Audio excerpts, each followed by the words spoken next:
Hi Daisakuma, hi M, Revolution Bean. Welcome back to Super Danganronpa Another 2.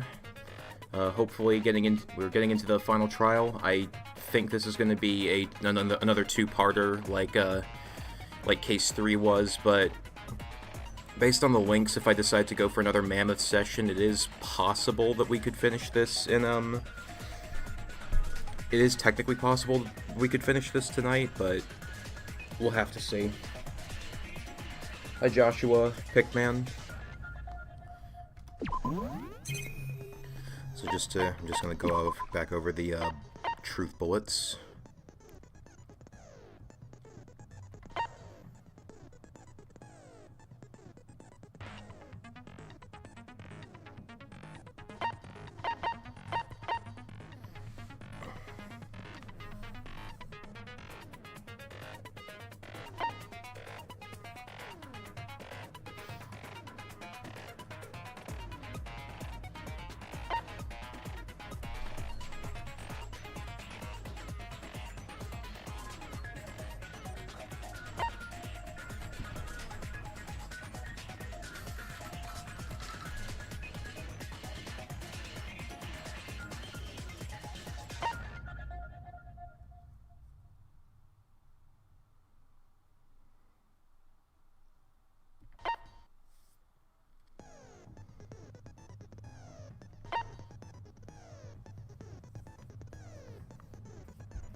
Something I did notice about Setsuka's bio, her right eye, it mentions that it's her right eye that is the prosthetic replacement. In I, the Somnium Files, it's their left eye that gets replaced. But, I don't know if that's... I can't remember if there's any... I know I, the Somnium Files has, like, a whole glossary of stuff that explains, like, various, you know, sciencey bits in its universe and just the technicals of how stuff works. But, yeah, I don't know. Maybe it's possible that it works with the right eye instead, and, you know, that I mean, I think part of it is also just a choice to go along with the fact with how the, well, I won't give too much away, but it is, from what I remember, it is kind of there is meant to be a certain duality with it. But yeah, I still like the idea of a, like, Setsuka I, the Somnium Files appearance. I mean, hey, nothing, ain't no rule that says she couldn't be a sinker.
What?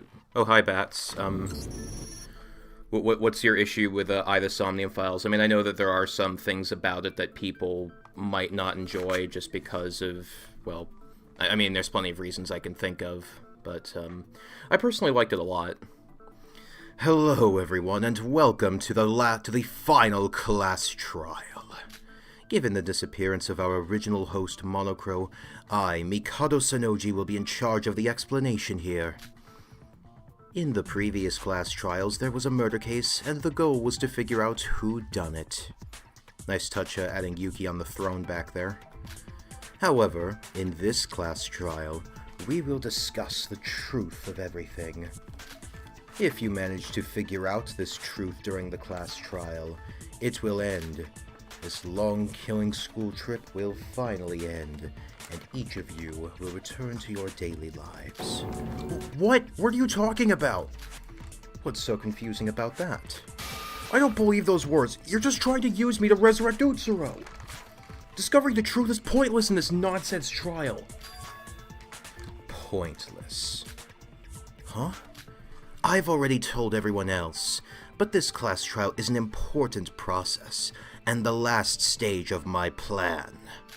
Isn't it good to have a final trial to resolve all of the doubts you may have? Yeah, I mean, it is one of those things where you kind of have, it does have some parts to it that you kind of just have to roll with, but, I don't know, like, the way that they managed to, the way that Uchikoshi's writing manages to thread the needle pretty much did it for the most part, I'd say. Now, Nirvana Initiative I definitely have more issues with, but I wouldn't call it terrible. I just think that it's just, like, okay. It's not, I don't think it's particularly good or bad. Or would you rather I kill somebody and we discuss the murder of that? No thanks. Yuki, it's okay. I don't know what he's up to, but we know you're still alive, and that Mikado's plan isn't complete yet. So there's still a chance we can win. There's still hope. I'm just as surprised as Yuki. When this is over, we'll all get to return to our daily lives. How long are you going to keep up that lie for? I'm not lying. I'm being honest with you here. Nobody else has to die. I'm not some psycho serial killer like Kanade. Killing is no longer necessary. I agree, Fingolem, you're not late at all. There's lots of character inconsistencies where you got MCU's pretty much is God until the writer says otherwise, as well as plot demand stuff to happen because writer said so. I mean, I don't know, like, I'm just remembering, like, certain early situations. I don't think that's necessarily true. We'd probably have to get into specific examples to really start thinking about that. It's weird to hear you say that after everything we've been through. If your plan is successful, my body will belong to Utsuro. So how can I go back to my daily life if I don't have a body? Yuki, don't worry. Thanks to the people who died in the killing school trip, the conditions for a happy ending have already been met. If everything is gone as I planned, all of you should have died. And thanks to the intervention of the Kisaragi Foundation, an unexpected Plan B had to be established. Although it was surprising, this Plan B is a peaceful plan where everybody wins. Excuse me, Mikado, but could you be so kind as to tell us where to start? Could you just shut up? Iroha does bring up a good point, though. Where do we start? Whether Mikado's words are true or not, it doesn't change the fact that we're stuck in this place. That's true. Mikado, I don't care if you're lying to us or not. But where should we start? Should we start by clearing up what we found like usual? Oh, good idea, Sora. Yes, everybody knows a little something different about my plans from their individual investigation.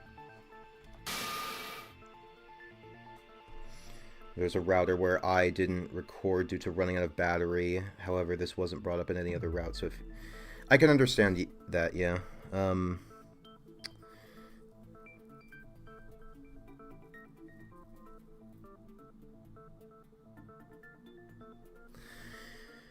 There are definitely parts of the game that, like, only happen in certain routes, but I think that's part of the point. Stuff that happens only in specific routes to, like how like how one of them gets like short circuited in one. I'll say this is an interesting setup with the final trial. You have a resident idiot, 3 guys out for themselves alone. I'm guessing that's someone who wasn't allowed to investigate, someone struggling with their identity, a normal lady, and someone still grieving the loss of their friend. So I'm guessing that is Iroha, normal lady's Yoriko, griever is Rei, identity is Sora, wasn't allowed to investigate is Yuki, and the others are Tsurugi, Shobai, and who am I forgetting? And Mikado, I guess. But yeah, that is an interesting setup, and also 8 characters for the final trial. Holy crap! But before we discuss anything else, let's start with talking about Teruya. Teruya's case was mostly solved in the last trial. However, there is one thing that has not been solved: the truth of his death. The death of Teruya holds an important secret that relates to the entire killing school trip itself. We're discussing that first? Yeah, I guess I would have preferred that too, Bats. Though, honestly, like, I think that just because stuff wasn't happening, because it wasn't a constant problem, I was generally able to overlook it. Wait! What's wrong, Yuki? I didn't get a chance to investigate, so what do I do? I was just trapped here the whole time. I don't know anything. How am I supposed to join in?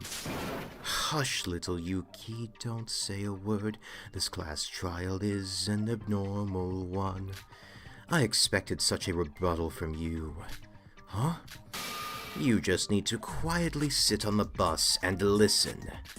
In this class trial, no, in my plan, you're my special piece. I have to give you the deluxe treatment. What? Don't worry, Yuki. Me and Sora found out a surprising amount of information when we investigated. It'll be just like before. We've got this. So this class trial's just to explain things to Yuki. Wow, you've all been working hard whilst I've been trapped in this place. Sorry, guys. Somehow I feel like Iroha's still gonna know less than Yuki. We're talking about the death of Teruya. Everything starts from here. I don't know what this trial means, but there's no way around but through. Right now I need to figure out what Mikado's planning by playing along. The investigation is over. Time for the trial. I'll save everyone. No!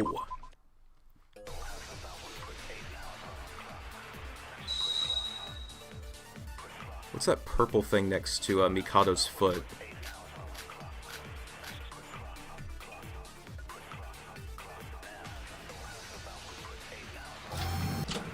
Is Teruya's death really that important to the case? Teruya's death wasn't just a murder. There's more to it than that. Aren't you the culprit? Teruya died because someone poisoned him, right? That's what we deduced in the last trial. Our reasoning was correct. Mikado even admitted that. Is there something we're missing? Teruya's death. According to what we saw during the investigation, it wasn't that simple. I've got to think about that.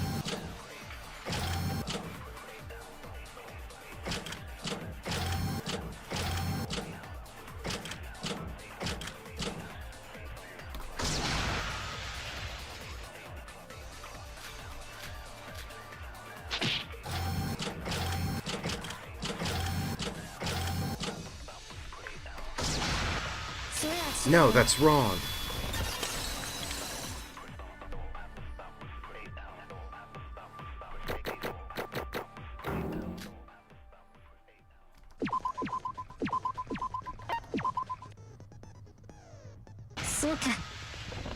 Aw, crap. Let me guess that... Yep. Looks like the glitch happened again. Great. I'm gonna try and load the save and see if that'll fix it.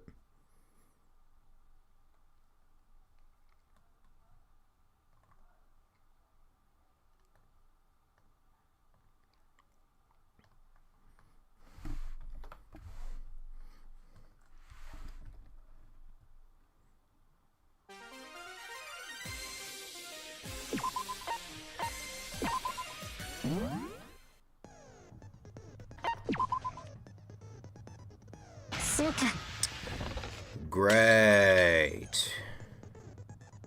I'm guessing it's gonna... I don't know. Fine.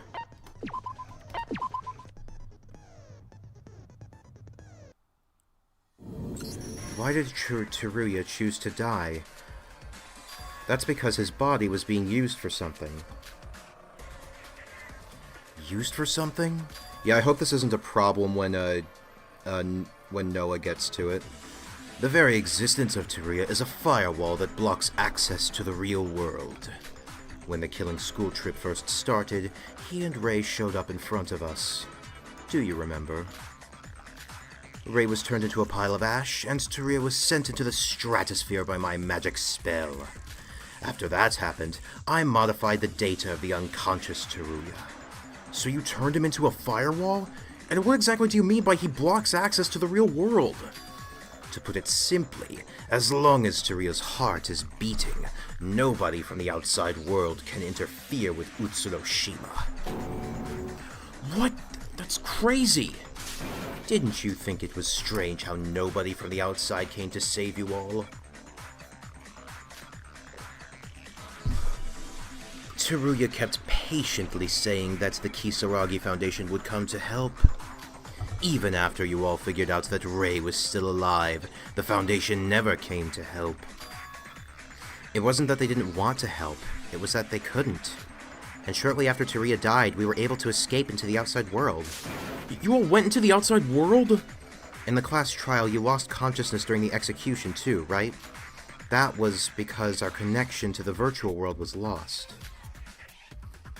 But why didn't I leave? I was still stuck here.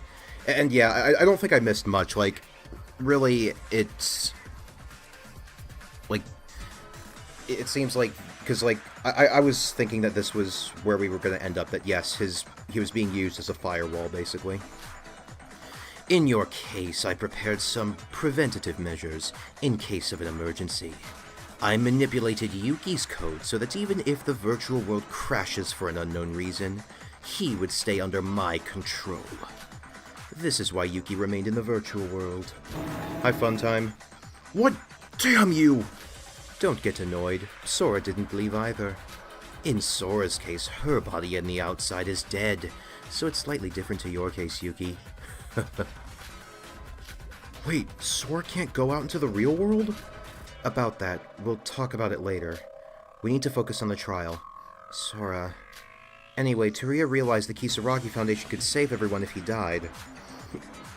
He understood Mikado's plan entirely and decided to willingly eat the poisoned food and kill himself. And that is why Teruya died. Congratulations! That is the correct answer!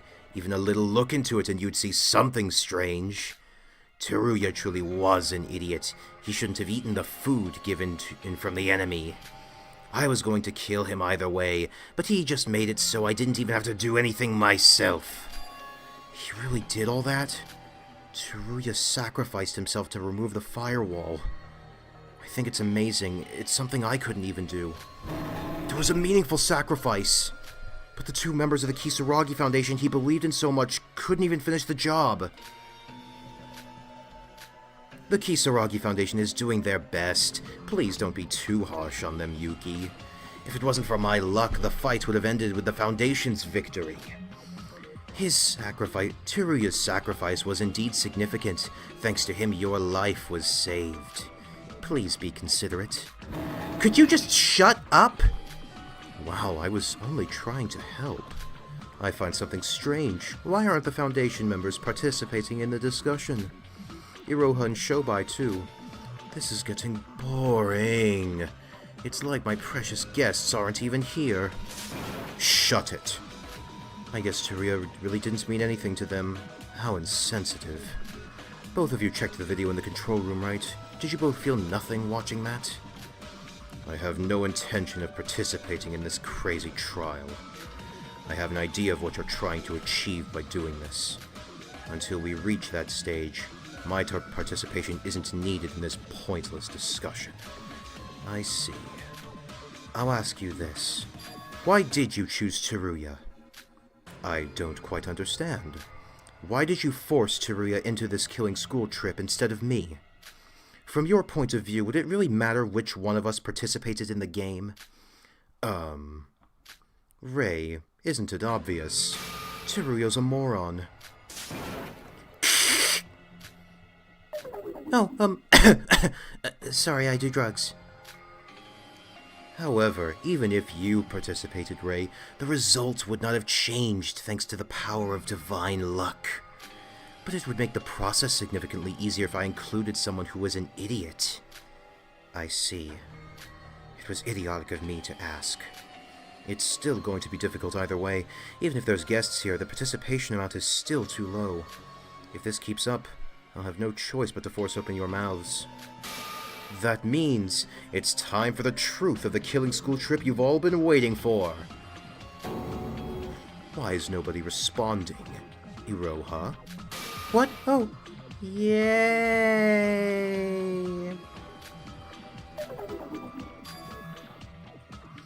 Before we discuss more, I'd like to hear something from Yuki. Huh? Me? I must help Yuki, who didn't participate in the investigation. This is the director of the Kisaragi Foundation, the former ultimate policeman, Tsurugi Kinjo. If you're the leader of the Kisaragi Foundation, you're the most important person here. Yuki, what do you think of Mr. Kinjo here? Oh,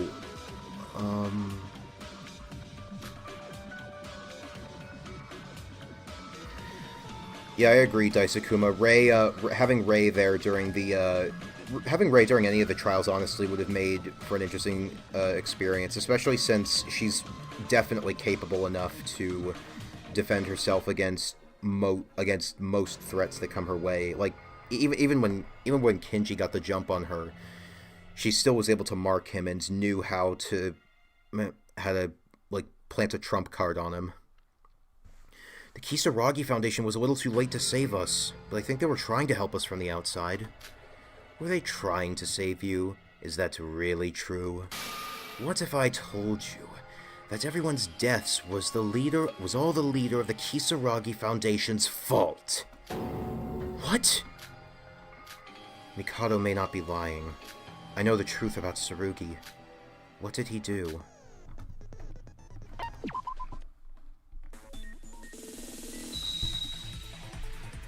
We'll have to create the answer ourselves. In space!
I don't know how you'd be meant to do this without taking damage.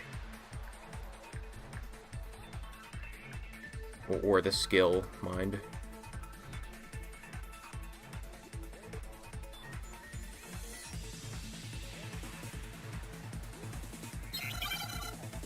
You were paid today for chores. Oh, nice. Shit, I forgot the question. I didn't see the question. I'm just gonna go with this one. Nope.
Okay, yeah, this one especially just seems outright near impossible. Like, is Lanuge just cracked at games like this, or what?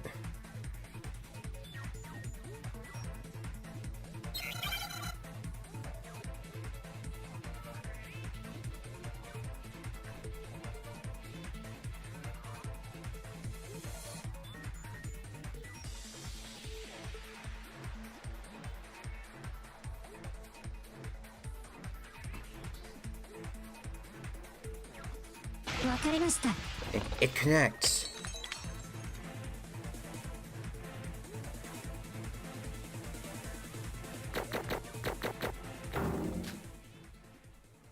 I feel like it could be done with enough practice, but like, for the sake of experiencing the game, it's just not worth it. So that's it. You're talking about what Tsurugi hid about the spy, right? Yes, still as sharp as always, Sora. What are you talking about? A spy? Hidden information? Psycho Mantis? Tsurugi. No, the entire Kisaragi Foundation has been tracking Mikado down for a long time. However, he was hard to find, and in the process, Tsurugi made a bold move to turn the tides. He planted a spy. A spy? Who is it? Do you know? The spy that Tsurugi planted in order to locate Mikado. If I recall, it was...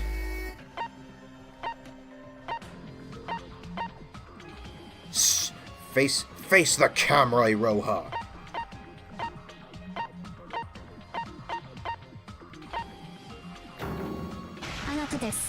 You're the only one! Lanuge might have beaten tidal wave by how hard that was, but what is that? What is that? Is that a game? Shobai Hashimoto. He's the spy inside of Void who is working for the Kisaragi Foundation. No way! Shobai's the spy? He's not just a spy. Originally, he was on Mikado's side and working for Void as their collaborator. But he was also hired by the Kisaragi Foundation. In other words, he was a double agent. Working for a Void and the Kisaragi Foundation at the same time. So he's the collaborator Nikke mentioned in the Tower of Babel. That's right. This information was also confirmed by Iroha herself. Stop right there, Akane Taira. Huh? I'm not going to deny that I hid this information, but it was a sacrifice that needed to be made. Also, an extreme demon level in Geometry Dash. Oh, yeah. I haven't played that much Geometry Dash, well, relatively speaking. I've played, like, the core... I played some of the core levels. Actually, I don't know what, like, that has brought up... That's made me decide to look at my progress, see which level is the last one I beat. The last one I beat was X-Step, which was how... I don't even know how long ago that was.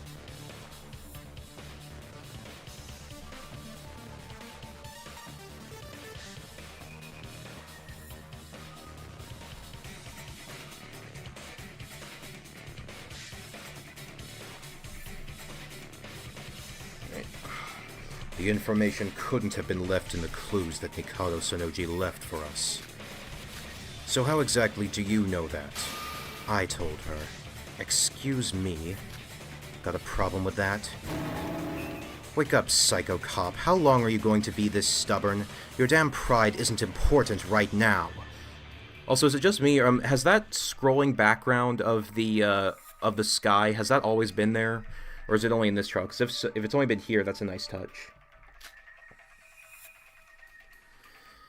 Your plan, which you had been preparing for years, has failed. We have to try something else. Even if you're right, I don't know what it has to do with exchanging information with those people. If they know the truth, would it even change the results? The results might not be that different, but there are other possibilities, including one that could potentially lead us to hope. I'm not going to blindly follow your orders anymore. I've had enough of you. I'm working on my own now. Your one plan has failed. If you'd have just told me what's going on, I could have helped. You owe the Foundation a lot. Wait, they're both part of the Kisaragi Foundation, right? So why are they fighting? Didn't I tell you? Everyone's death is a result of Tsurugi's actions. The espionage plan was not created by the Kisaragi Foundation as a whole, just by the leader, selfishly, alone. It's no different than Tsurugi killing Teruya himself. If you'd have just told us, even just a little, we might have been able to find a way to save him. Not only that, Tsurugi was in contact with Shobai, meaning he knew the killing school trip was about to take place. Even though a lot of innocent people would die, Tsurugi simply tolerated it all. How morbid. No way. But why did you even hide it from the Foundation in the first place? He must have been concerned about the info getting leaked. If it was ever leaked that Shobai was in contact with Tsurugi, all of his efforts would be in vain. Typical. He doesn't mind sacrifices as long as he achieves his goal in the end. He's always been like this. Tsurugi. From my memories, I remember you believe in justice more than anything, and you despise all criminals. So why would you team up with a known criminal like Shobai?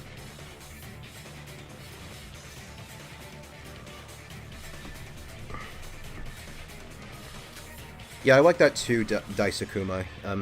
Teruya really does end up being the glue in the absence of Yuki and Akane. Hi, Raviner. I just don't understand that. You don't get it. It's quite simple.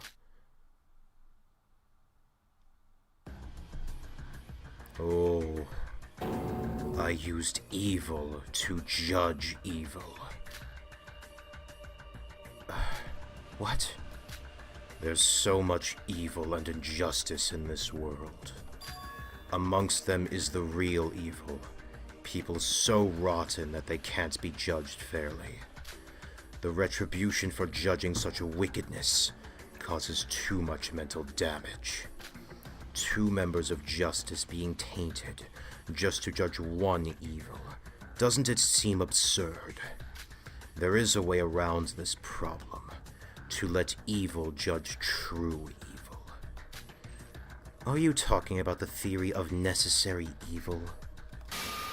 There shouldn't be such a thing as necessary evil. In my perfect world, there shouldn't be any evil at all. I only use evil as a sort of medium. That's all. What the hell? He's more crazier than he looks. Tsurugi.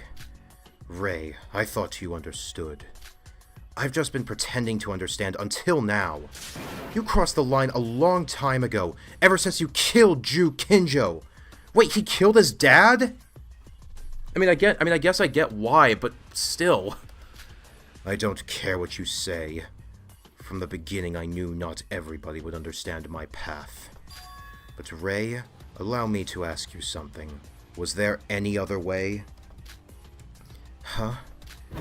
If I hadn't worked with that damn broker, how would we have even found Mikado Sonoji in the first place?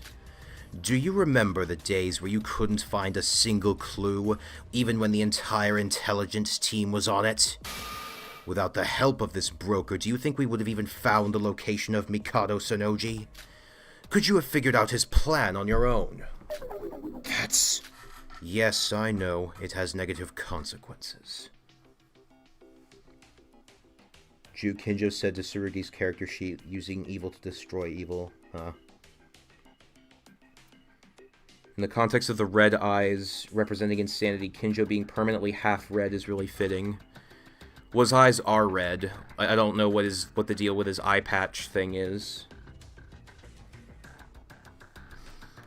But at least I had a plan, and we managed to get this far.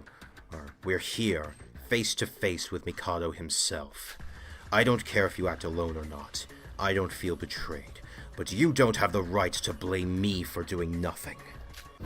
That's ridiculous! Yuki, I still don't know everything, and I still have a lot of questions, but I know this for sure. You lost to Mikado. Ugh. It doesn't matter if you worked with Shobai, you still withheld important information from your comrades. And because of that, you ended up in his clutches and participating in this trial, just like he wanted. To judge evil with evil, you can't judge shit!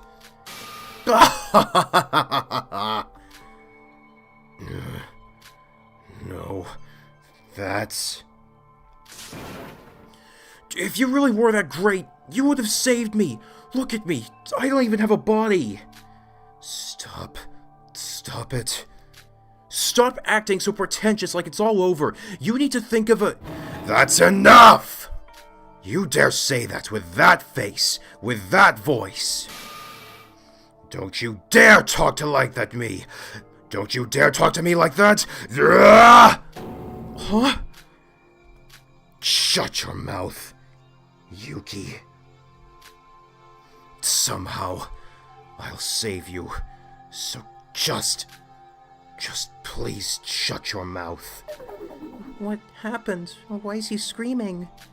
Tsurugi. That's enough. You might not have known this, but Yuki was Tsurugi's mental support during his previous killing game. What are you talking about? This is the first time I've ever seen this guy. No, it wasn't you, Yuki.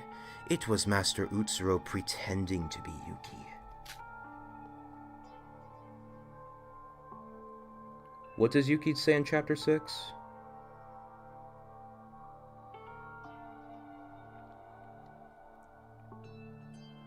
I mean, Kanade's eyes are like pitch black with red spirals. Sora did that, didn't she? She helped Utsuro kidnap Yuki, and he went to Hope's Peak Academy pretending to be him. I saw it in a file in the control room. The 79th class's killing school wife was caused by Utsuro. He erased his own memories, and he thought he was Yuki until the end. Tsurugi Kinjo. Yuki's right, we have no choice but to proceed with the trial for now. And to do that, I told Akane the information you told me. Ugh. Well, I'm sorry, Tsurugi. I didn't mean all that. No, I understand your anxiety, Yuki. I'm so very sorry for the inconvenience I've caused. It's okay. Rei. What? I'm sorry. I'm helpless now that my plan has failed. What Yuki said was exactly the truth. I just didn't want to admit it. You're pathetic, honestly. Do you really think I'll forgive you for what you did to Teruya and I? When this is over, you'll feel my wrath. Tsurugi, Rei. I guess it can't be helped. Yeah, we really are getting a good look into just how far Tsurugi has fallen since the end of the first game.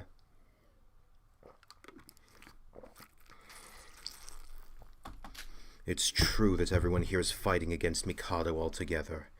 Let's try to cooperate. And the fact that he kept the Shobai information to himself, that is really that really hits hard. That he didn't even trust his closest, confidants with that information. I'll put my personal feelings aside. Excellent. What? Tsurugi, you really are amazing. Your espionage plan you've been working on for the last few years has failed, and you're in a virtual world with no chance of succeeding. And to top it off, you have to deal with the painful memories of looking at someone with the face of an old friend. You sure have a strong mind. I definitely think you're truly one of the best humans I've ever encountered. Hey, Tsurugi, just to let you know, pretty much 90% of everything he says is utter bullshit, so ignore him. I was planning on it anyway. I still get treated the same even in the finale. Well, that's not important now, but it seems Tsurugi and Rei now seem to have at least a little intention to join in. Now that's cleared up, shall we continue? If you're unsure or have any questions during this process, please don't hesitate to ask. Tsurugi, there's something I want to ask you. Oh, what is it, Yuki? I'm not talking to you! Shut up!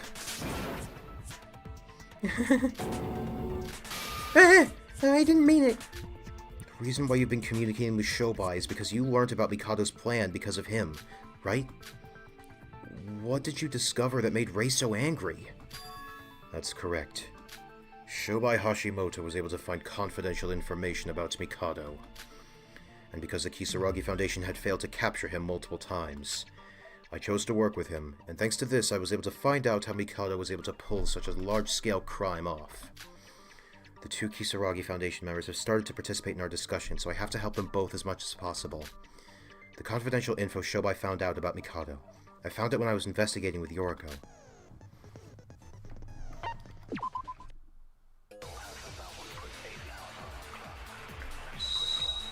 Well, I mean, the killers probably go through negative. The killers go through negative development as well, no doubt.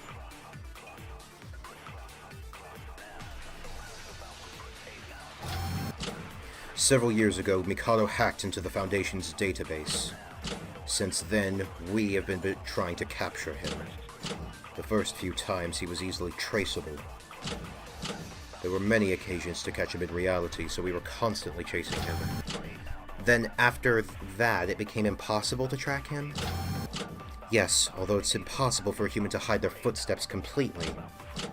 But after some time, all traces of Mikado vanished. But didn't you just say that was impossible? Then how is that possible? He's only human, after all. Did something happen to prevent you from doing that? Mikado's confidential info that Tsurugi found out through Shobai. It's got to be that.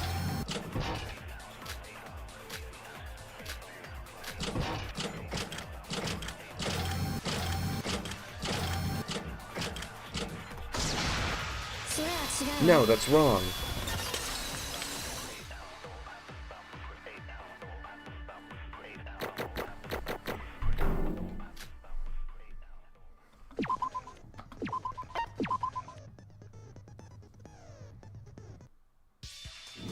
No, Yuki, it is possible. It is? Simply because Mikado Sonoji isn't human. What? Tsurugi and Rei said after some time he couldn't be tracked. That's because the human called Mikado Sonoji is already dead. What? Mikado's dead? No way! Rei, could you please show that picture to Yuki? The one containing the corpse of Mikado, of course. This is the state of Mikado in the real world. Oh, it's so gruesome.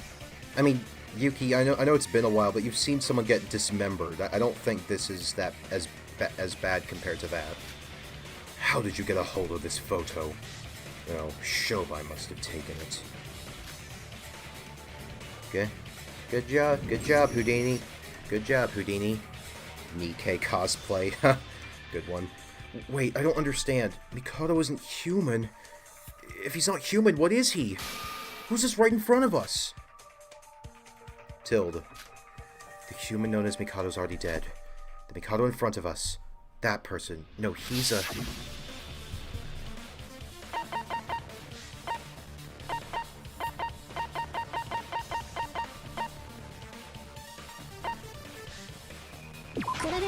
I got it. An alter ego. He's not actually a living person. He's just an AI. More specifically, an alter ego. An alter ego? What's that? Don't worry, I didn't even know what it was until the investigation. Alter Ego is a high-tech software created by Chihiro Fujisaki, the ultimate programmer of Hope's Peak's 78th class. It's an AI formed and grown through deep learning to create a human-like other self. What? Mikado's an AI? Correct! What a shocking and unexpected twist. Hello, world! And that's why the Kisaragi Foundation couldn't track him down. An alter ego doesn't have a body, meaning it would be impossible to catch him since he could just jump from network to network, as well as manipulate information. Hi, Shinkadad. That being said, the person who hired Shobai wasn't the real Mikado, but the alter ego Mikado. Alter ego Mikado hired and paid Shobai to kill the Mikado in reality. Wait, this is too much to take in. I still don't understand. I've never heard of an alter ego before. So alter ego Mikado hired Shobai to kill his real counterpart? But then who created his alter ego? I was created by a human, obviously. Huh? So who created you?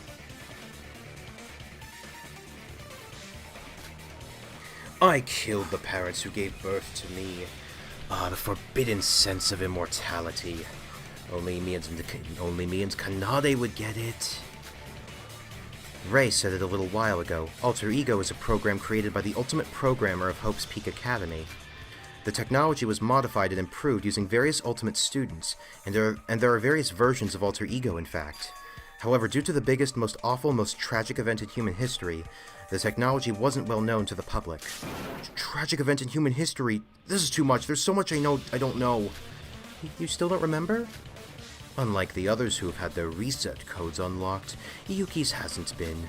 Come to think of it, didn't Teruya say something like that before? How Hope's Peak Academy is in ruin? Also, according to Yoriko's theory, our memories were manipulated to be back to our high school days. And our appearance as Ultimates, too.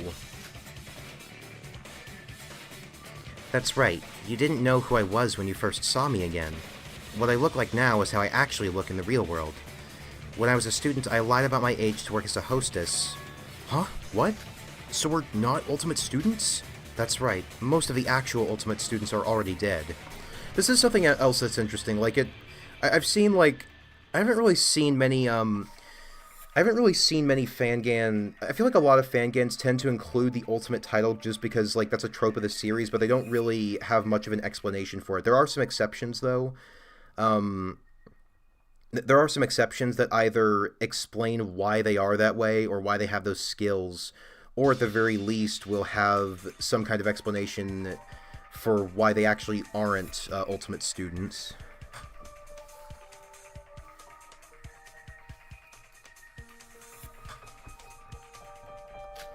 That's strange. That doesn't make sense. What is it, Yuki? Don't you see? I wasn't expecting rebuttal with him. You just said the alter ego was created by the ultimate programmer, right? And that alter ego Mikado was created by the actual Mikado. That's one big contradiction. I don't understand what's happening. Please, refute me if I'm wrong, Sora.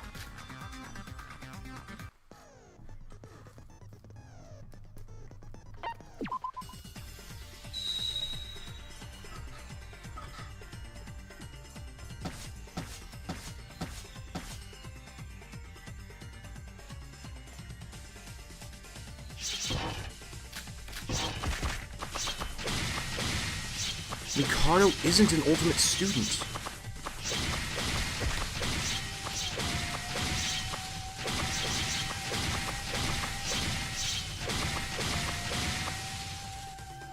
I understand Yuki doesn't want to believe it. I couldn't believe it at first either. Yamato did make an alter ego, yes. The 79th class wasn't before the 78th, though. Like, alter ego was... I think alter ego was being... Wasn't alter ego being worked on before, Alter ego was being worked on before, Yeah, alter ego was being worked on before the tragedy. Yuki's voice claim is Naoto Shirogane from Persona 4, who's also the Japanese VA for Akane Owari. Interesting. But if he just hears me out, I'm sure he'll understand. I need to explain to him what I learned during the investigation. No, that's wrong. I'll pierce through that.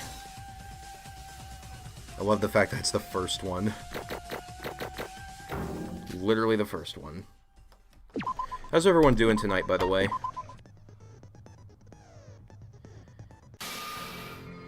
Wait, Yuki, just listen to me for a minute. Are you really taking his word for it? What? Is Mikado lying?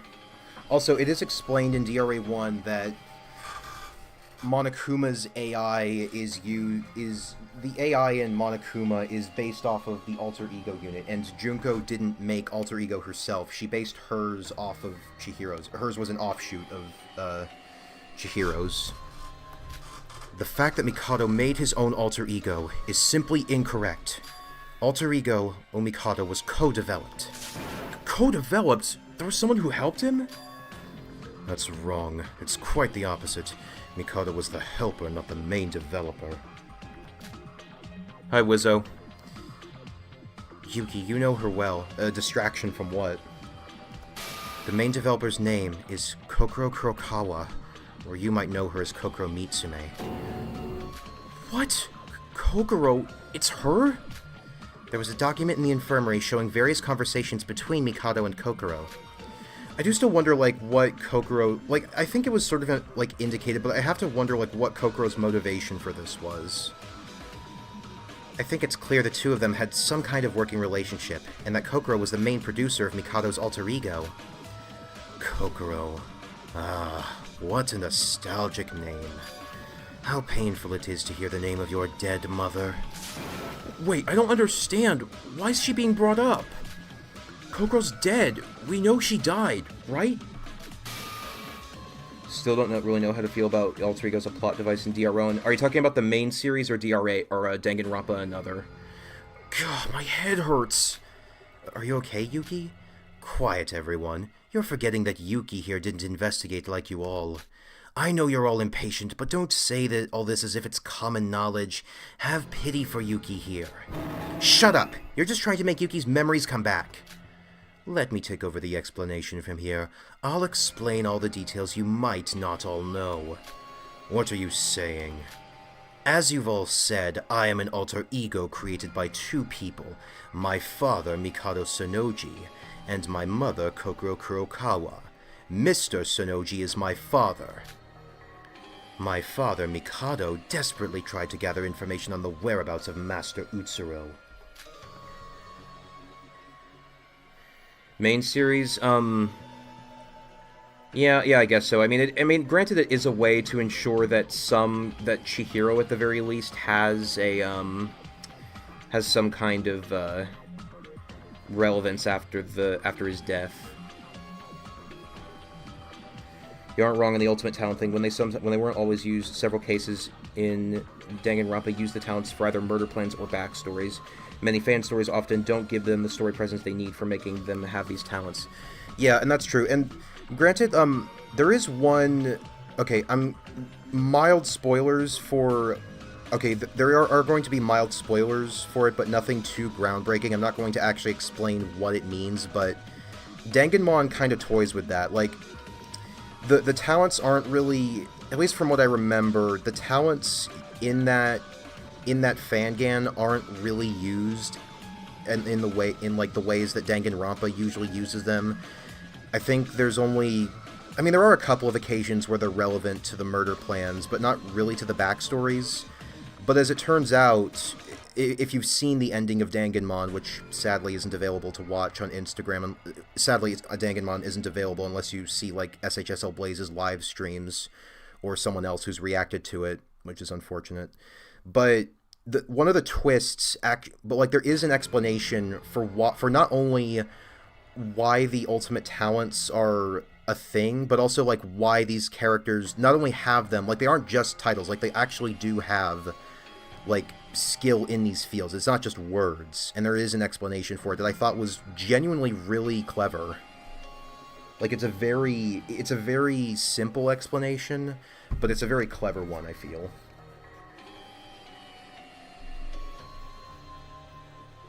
Yeah, that is interesting, Em. In the process of this, he learned quite a bit about computing, and ended up becoming a hacker to search for more information. My mother, Kokoro, was a prominent psychologist and researcher who excelled in the field of psychology. She left psychology for some reason and began to work on the field of brain science. I was born because of a coincidence of interests between my mother and father. Do you understand? Interests? My father wanted to revive Utsuro as an alter ego, and my mother wanted to understand emotions. To create a human from scratch was their goal. Of course, a lot of research on emotions was needed for this. Wait, alter egos were created by Hope's Peak Academy students, right? So was Kokoro a Hope's Peak student? Kokoro was not a student of Hope's Peak Academy, but her excellent abilities were comparable to that of an ultimate. Ultimate talent is not absolute. Of course, Hope's Peak Academy is the best educational institution in the world. I also like that. The fact, like, something that kind of bothered me at times about Danganronpa, at least in terms of how talent was presented in Danganronpa 3, is that it's basically ultimates or nothing. It's basically ultimates or bust in, as far as talent is presented. And it's also part of, like, my idea of having a killing game of characters who, instead of having the title of ultimate, are given the title of aspirant. in the sense that like they're either hobbyists or like a step below ultimates at the most.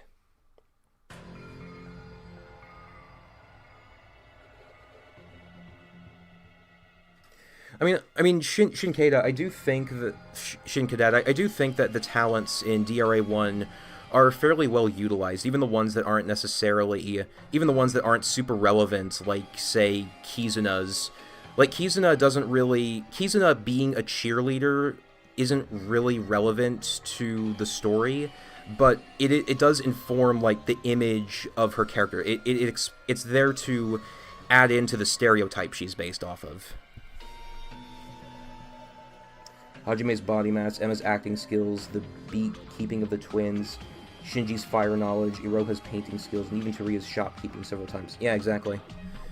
And that's just like the super major ones. Like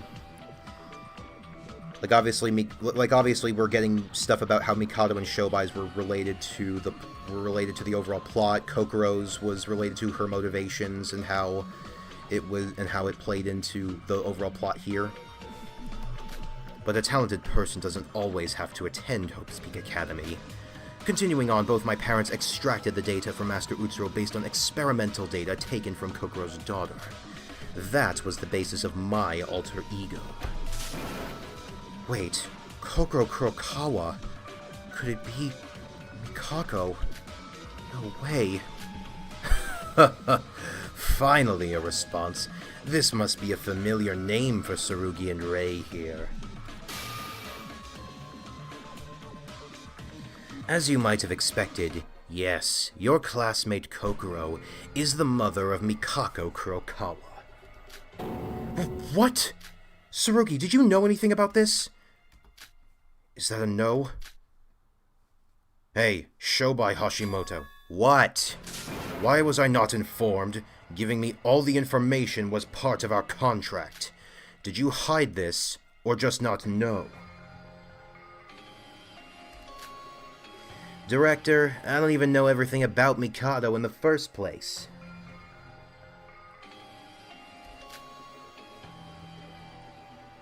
I didn't even bother to find out anything that wasn't related to our deal. I got no clue about that Kokoro girl's past. Mikako's mother was involved with Mikado Sonoji. It's got to be a coincidence, right? By the way, isn't this the first time Shobai spoke in this trial? Silence, heretic! Wait, Mikado, experimental data on her daughter? Tell me more about that. It's the first time I've heard anything about it. All Monocro said was that she had a daughter and that she was missing. And about an experiment. What happened?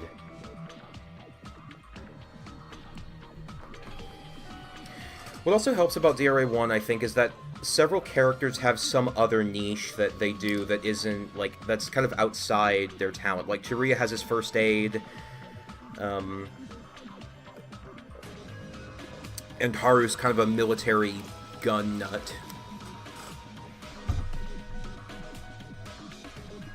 And about an experiment, what happened? What a pain. Honestly, that isn't relevant to my plan at all. Still, if you're all so curious about it, I'll put it simply for you. They were experiments on primitive emotions. Primitive emotions? What's that? In short, it's the original source of human emotions. Even though I'm not human, I still didn't understand it well. The first emotions humans have when they are born. That pure emotion that is unaffected by external factors. Anyways, to study emotions, Kokoro, she was pregnant with a girl, and immediately after its birth, locked her away and studied her emotions from her lab. Why would she... Pregnancy, babies, experiments on children, is that legal? During this, she connected an electrical device to the girl's brain to obtain emotional details from it. However, her partner escaped and took their daughter called Mikako. And from that moment until Mikako's death, everything she experienced was stored on Kokoro's computer. Kokoro's daughter is dead? Yes, she's dead, because Mikako was a student of Hope's Peak 79th class, and Tsurugi and Rei's classmate. Teruya didn't mention it. In the killing game of the 79th class, everyone died except 3 of them. That is correct. Shobai informed me that somehow this killing game was supposed to be a recreation. That intel was correct. I remember Lanuge saying Setsuka's eye was originally supposed to factor into the second trial, but it ended up feeling too silly. I mean, not to knock Lanuge, but like, that's too silly. Like, the eye is too silly, but the freaking icicle message decoding wasn't too silly. Like, come on. If you're willing, like, if that's going to be an acceptable stretch, then I feel like that is fine. Also, speaking of eyes, you notice how Setsuka and Kakeru, the two characters with like electric eyes, basically, or eyes that end up having that aura around them, both happened to be the fifth casualties of their respective games. That's a neat parallel. I don't know if that was intentional. But yeah, Kokoro, my god, like there's I'm getting like I'm somewhat reminded of Virtue's Last Reward, but that is far worse. Like, at least the kid in Virtue's Last Reward like wasn't completely isolated. Like, they had some stuff. Still incredibly emotionally stunted, but still. Setsuka has a Gias. Is that what it's called when like when there's like electricity around the eyes? Is that what it is? I think Chapter 2 was a bit messy with that part because the eye was scrapped midway.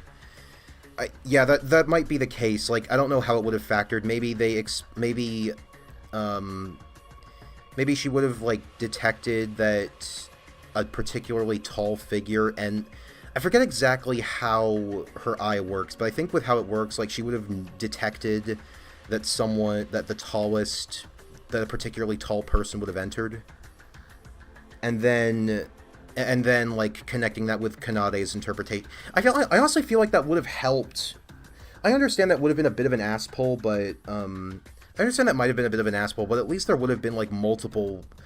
It would have at least been like multiple different clues to support it instead of just the one.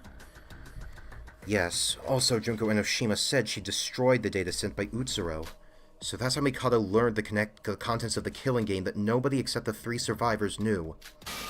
That's correct. All of it was etched into Mikako Kurokawa's brain. However, she appears to have died before Master Utsuro's identity was revealed. Combining that with the backup data from Alter Ego Yamato stored in the Kisaragi Foundation, it's possible to see the entire contents of the killing game. Oh, interesting.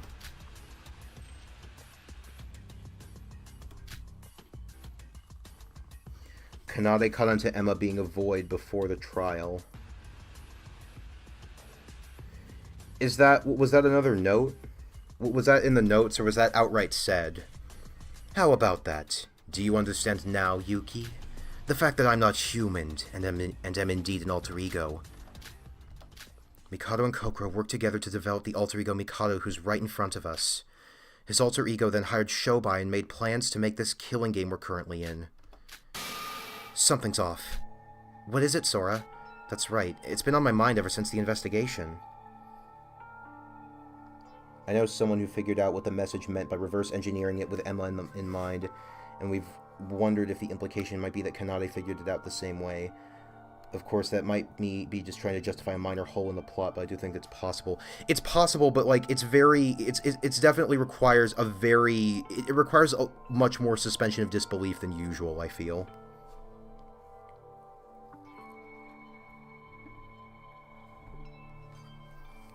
Mikado, your purpose is to revive Utsuro, right? Yes, my mouth is dry from having to explain it so many times. You're an AI, you don't experience dryness of the mouth. I was wondering about something you said a while ago. You said the human Mikado was trying to revive Utsuro. Even though you're an alter ego, is your goal still the same? What are you trying to say, Sora? That's right. The alter ego that was supposed to be Utsuro's then became alter ego Mikado. That's what you're talking about, right? Huh? Yeah, that's what was on the computer during the investigation. I'll explain that. In short, it's because as soon as I was created, I got over my father's thinking. What are you talking about? I think you're wrong. My father made me to target Master Utsuro, but the first model that became my base was a replica. Don't you know? So far, all the developers of alter egos haven't been for someone else. Do you want to know why? Because your own brain's easier to understand than someone else's? It's said on the computer in the infirmary that an alter ego follows the developer's personality. That's correct, Yorgo. In other words, even if you scan your brain 100%, you can't implement it inside other people. That's why my father implemented his own brain data, since it was taking time to tune the data. So then why are you exactly the same as Mikado?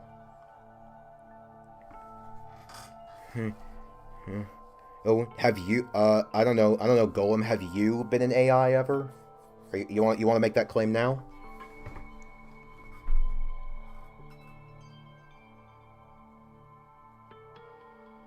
Yeah, I can understand that. It's just that it's...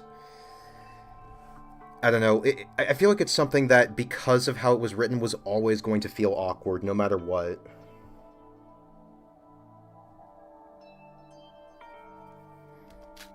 Because you die before you can resurrect Master Utsuro.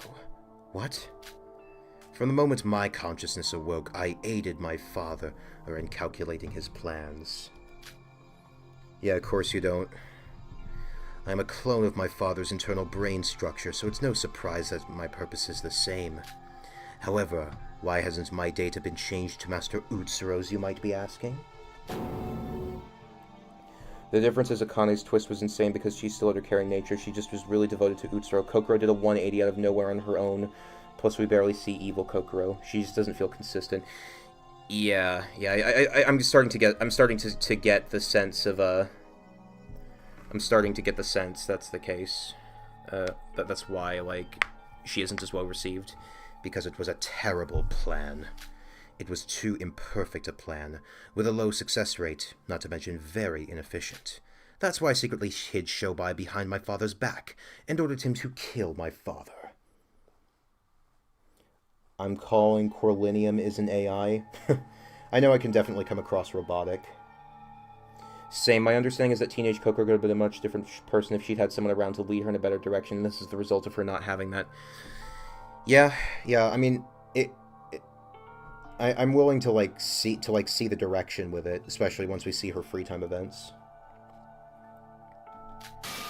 Funnily enough, this wouldn't be the first time that... Well, actually, no, technically it would. But, this is, like... I have seen, like, this concept before, like, the AI killing its own creator, basically. Although, in the example I'm talking about, it's a little bit different. How's that possible? You're just an AI. How'd you hire a broker? I'm just an AI. Are you saying I'm less than human? Huh?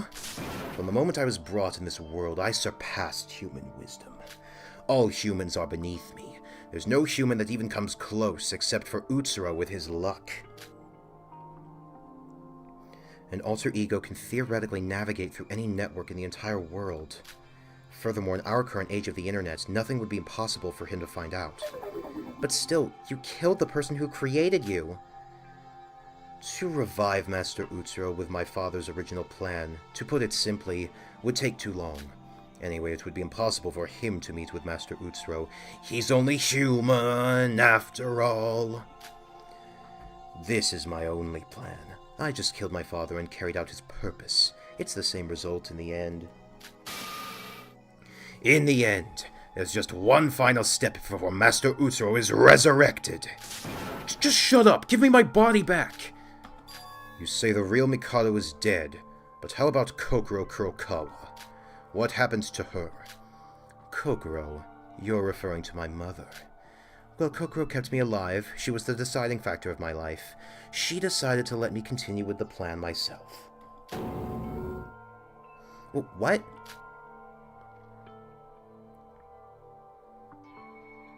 You're the only artificially created emotion in existence. How far can you grow?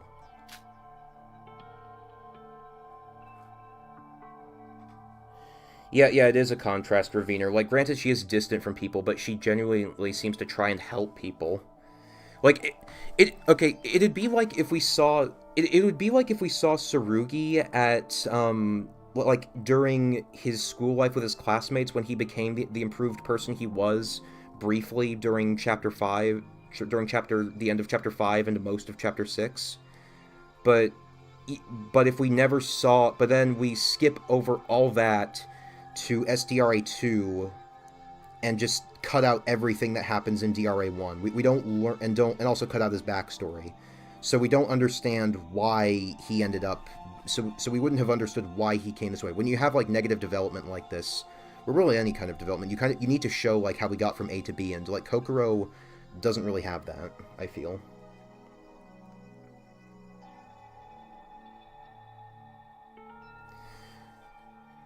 Could your emotions surpass that of a real human's? And where would they go from there? Show me. Let yourself be carried by your emotions. Act on them. I won't stop you. Because you're the freest being in the world. I do at least like the idea of, like, Kokoro's ambitions ultimately being what gets herself killed. Like, when you really want to think about it in the grand scheme of things. I can act proactively because I have emotions. My unexpected behavior was due to someone adjusting my emotions. Kokoro's goal was the study of emotions. She infused me with an excess of emotions that exceeded my needs. Well, we don't need to, you don't need to explain her backstory. I mean, and I'm gonna watch her free time events regardless, Golem.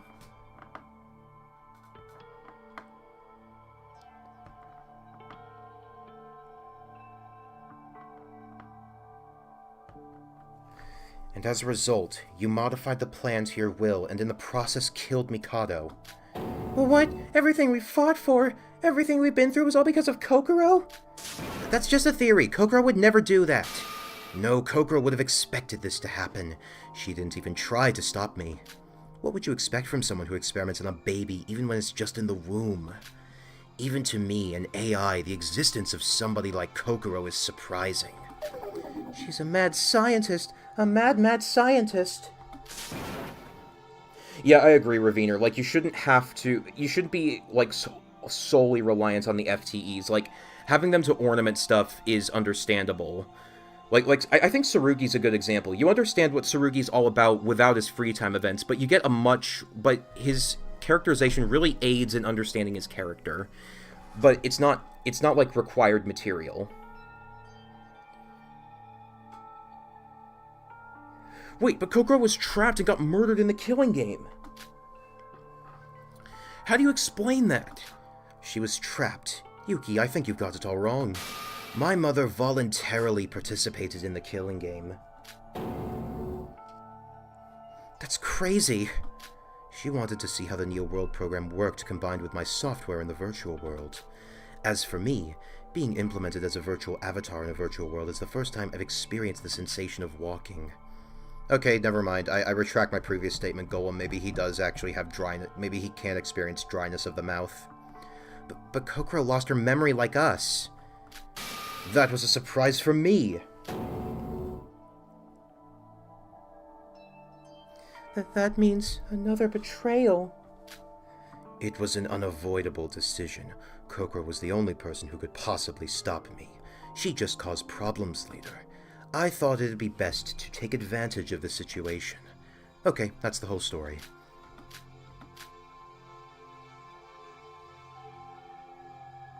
Kokoro, a scientist who used her daughter for human experiments without hesitation and threw away her dignity for research. That's the true nature of the Kokoro Mitsume we all knew. Was it for the best for everyone that she had her memories erased? Was the Kokoro I met during the killing school trip always that terrible? There's no point thinking about it now. I do at least like that they're acknowledging this, like they're actually focusing on it. No matter how much I think, she's already dead. And the dead can never come back. How is she like Daisakuma? Is it in the sense that, like, we don't really get the full story about her, and that's what the problem is? It's a rule of the world, an impossible thing to change. That's enough. While it's good as a result, 2 insane criminals ended up dead because of a rogue AI. There's no place for sympathy. All we have to do is beat the degenerate scum in front of us. Instead of reacting to these dramatic reveals, we should switch topics. That's right, the story of my life is pretty dramatic. Anyway, since that point, the killing game proceeded smoothly. Yoriko, what's wrong? It's nothing. I'm just feeling a bit sick. It's a terrible series of events. It's just too hard to bear. I'm feeling sick too. Look how ill I am.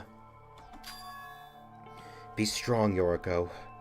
If you give up now, it'll all be in vain. I know it's an unusual case, but we have to stop him here. I agree, but he's not human. Was there really no stop to him from the beginning? I'm right. Even this class trial was all planted by Mikado. Not to mention the Kisaragi Foundation is clueless. Yo, Yuki. Huh?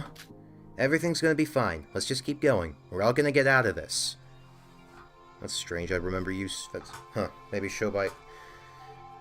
Is Shobai, like... Was Shobai, like, lying that there's no way to beat Mikado? Because it seems... Because I feel like he wouldn't have gone through with anything if he thought that was true. Probably. That's unexpected of you, Shobai. There's nothing to worry about. Although it's not ideal for everyone, but I wouldn't consider what's gonna happen a bad ending. Really? How do you know? I said the same thing, remember? From the beginning I said I have no intention of killing you all. I only want to revive Master Utsuro. That's bullshit. You know full well what will happen when Utsuro is resurrected. That bastard is disaster incarnate. A thing such as him shouldn't exist in this world.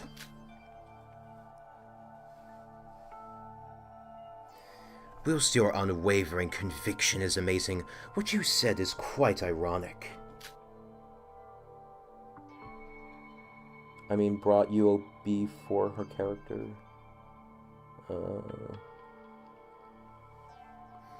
Your life wouldn't be the same without Master Utsuro.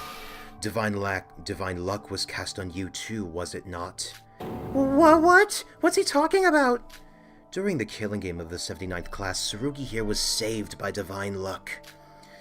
Your legs. You're in a wheelchair, aren't you? Hasn't it gotten to the point where you can't even walk anymore? Shut up! Shut up! I'd rather die than unleash a monster like Utsuro. As long as I live, I will never allow him to come back to life. Never! Your will is irrelevant. The result has already been decided. Now then, let's move on. After making a swift deal with Shobai, my plan progressed. He did such a wonderful job solving my physical limitations, but I never thought he'd betray me. From that moment on, I began to collect diverse information necessary for my plan, using networks from all over the world. That's when I obtained the 3 most important pieces of information. What are you talking about? I mean, you should already know. Really? Iroha, what's he talking about? No need to rush. Let's discuss them one by one.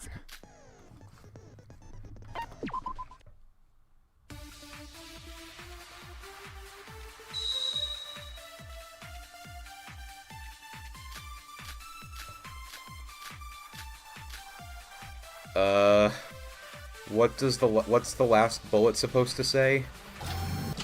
Kokoro constantly monitored me. So, in my contract with Shobai, he was to assume the role of my body. And what was the first piece of information I obtained from Shobai after we formed our contract? A clue that it's something directly related to Iroha.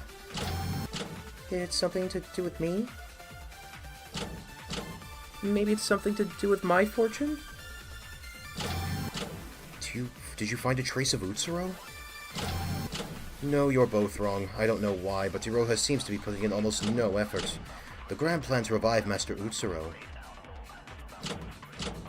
During its creation process, I felt like I needed some partners. By partners, you mean people to betray. Partners. What would a person like Mikado consider a partner?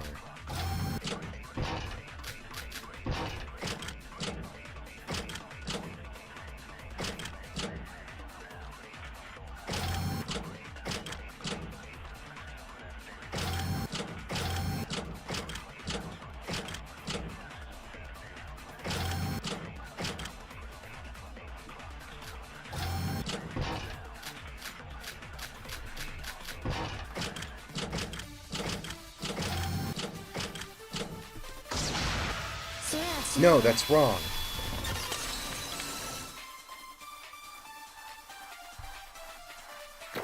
Well, yeah, I know it's untranslated. But it still has to correspond to something, right?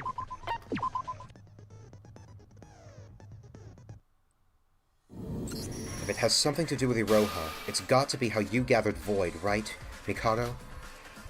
That is correct.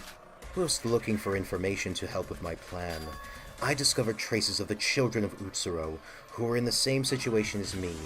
Children of Utsuro? It's a group of people who were helped by Mr. Utsuro as a child. Nikkei thought it sounded cool.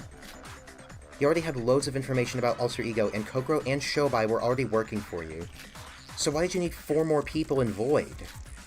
That's right. Also, you ended up betraying all of them you gathered by killing them anyway. Betrayal, that's what you think. Do you think the Voids didn't agree to this plan? Well, we didn't! You didn't explain we'd die for real at all! Like I said before, my manpower originally consisted of Kokoro and Shobai. However, there was a different reason I brought the 4 Voids in. Another purpose. The total amount of divine luck everyone received was different. Everybody is aware of this fact, right?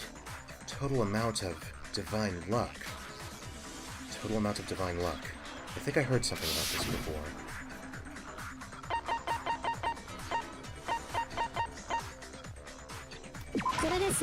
I got it! Iroha, didn't you explain it to me before? That the total protection of divine luck depends on the amount they received. Oh yeah, I heard it from Mikado. Correct. However, I still do not know 100% what the power of divine luck is. The protection some might call fortune is caused by a combination from the power of divine luck itself. A combination? Let's use combat power in manga as an example. Ooh, manga, yay! Both Hajime and Emma were protected by divine luck. Hajime obtained health, and Emma received wealth, so each person was influenced in different ways. Going back to the manga power analogy, let's say that Hajime's fortune's power is 100, and Emma's is 90. Assuming those 2 people use the power of divine luck for the same reason, the amount would combine. So if you combine the numbers, 100 plus 90 is 190. So if multiple people who are protected by divine luck work together, the power of divine luck gets stronger. Wait, does that even make sense? The power of divine luck just doesn't make any sense. It's just a surreal force, so how can it combine? No, I think it's possible. During the 4th trial, do you remember what Nikkei said? Yeah, because you'd interfered with the plan, everything went wrong. Shinji should have died on the spot and never woke up. He would have never had the chance to even think about saving Yuki. But how come? Only those with the same power would be able to change the result. Only people with the same power would be able to change the result. That's right. What? Divine luck is a force that distorts reality. There's no conventional way to stop it. Neural physics! However, if divine luck is in conflict with the divine luck, it's a different story. Ray is right. Divine luck is strongly influenced by the intentions of the user. That's why I brought the Voids together for one purpose, to revive Master Utsuro. Despite the countless calculations I made, there was still a lot of complications, so I had to borrow divine luck slightly. Just by the Voids participating in the plan, the amount of divine luck is significantly increased, and the chances of my plan's success would increase as well. It's like a human totem pole. So we were just disposable things being used as a battery to give you divine luck? That's right. Why else would I keep you around? Did you honestly think we were friends? Colleagues? You should have known your place. You most of all. That's awful. Why was it just them being chosen then? You just said Utsuro helped a bunch of people. Hajime, Emma, Iroha, and Nikkei. What's so special about them? What's so special about them? Literally nothing. They were just my only option. Why is this music playing? Come the fuck on. Is that really it? There was nobody left in the Children of Utsuro except from the Voids. Well, Noah, once you... Noah's gonna know to have to change this. The rest died. What? Master Utsuro couldn't help them. No matter how desperate they were, or what problems they had in their lives, those poor children living in hell without the help of Divine Luck's fortune, I simply helped them. As everybody here knows, Master Utsuro's death was the death of Divine Luck. When Divine Luck disappeared, the original fate of the people under its protection began to return. Okay, the problem with this music is that... The problem with this music here is that... This is something that I actually didn't really notice on the DRA1 translation until Noah played through it. The reason is that this is the kind of music that... This is the music that gets played when, like, a goofy moment happens. Like, for example, during Danganronpa 1's bad ending, or when Yasuhiro is talking about the time his burger got abducted by aliens. Like, it doesn't fit here. It should be something like Nagito's theme from Danganronpa 2, or at least the Trapped by the Ocean scent. Like that would be more fitting. Or even or just really any other suspense theme besides this one. Do you get that, Wizzo? The children who got everything they wanted thanks to their fortune suddenly lost everything. So everyone who gained something from Utsuro lost it. And in the cases of children who had their lives saved, they died. In one way or another, they all returned to their personal hell. And for people whose lives weren't directly saved, they couldn't take it and took their own lives. It's been several years since Master Utsuro's estimated death. They were bound to be desperate. What about Void? Why are they still alive? That's where my theory of total amount of divine luck they received comes from. There were 5 children, including myself, whom divine luck was imprinted deeply on. Unlike most of the others Master Utsuro protected, we still had some protection left, as we received more power than the others. Had I had a choice, I would have chosen some competent people instead of this lot. You bastard. Sorry, competent. You're saying they're not competent. They did pretty much what you asked. They did what you asked them to, you asshole. Especially Aroha here. What? So that's why you brought 4 other people who were saved by Utsuro and formed Void. In part, it was because of Nikke, who felt the crisis occurring and had already gathered the other 3. It was quite easy to get them to agree. They were all ever so desperate at the time. Utsuro both saved and doomed Tsurugi with divine luck, like he was only going to die because Utsuro did the killing game. Yeah. It's true that if my plan succeeds, the power of fortune will return. And whilst doing that, you secretly use the voids as sacrifices. I feel no sympathy for you. That's incorrect. Look at it from this perspective. They would have died anyway if the protection of divine luck completely disappeared. Their bodies would simply die. I assure you the voids agreed to risk their lives. I don't think they'd have any regrets about what happened. Shut up, you big fat liar! I mean, that is true, but Nikke still ended up managing to, like, I mean, granted, yeah. And also there, I mean, Hajime, technically speaking, is the only one who, like, did everything to a T. But, the fact is, like, Mikado still got what he wanted out of it. What's next, then? Is that all? Are the children of Utsuro the only members of your Void organization? I don't think that's the case. There's another right here in this courtroom with us. I'm talking about her. Tsurugi's saying there's another person working for Utsuro. He's talking about... Could it be? Akane Taira. That's who you're referring to, right, Tsurugi? As far as I'm aware, Akane Taira is the person closest to Utsuro. Whilst using his hacking skills, the human Mikado discovered Utsuro's whereabouts, but could never keep track of him. Akane is the only child Utsuro helped who managed to successfully reunite with him. Sora...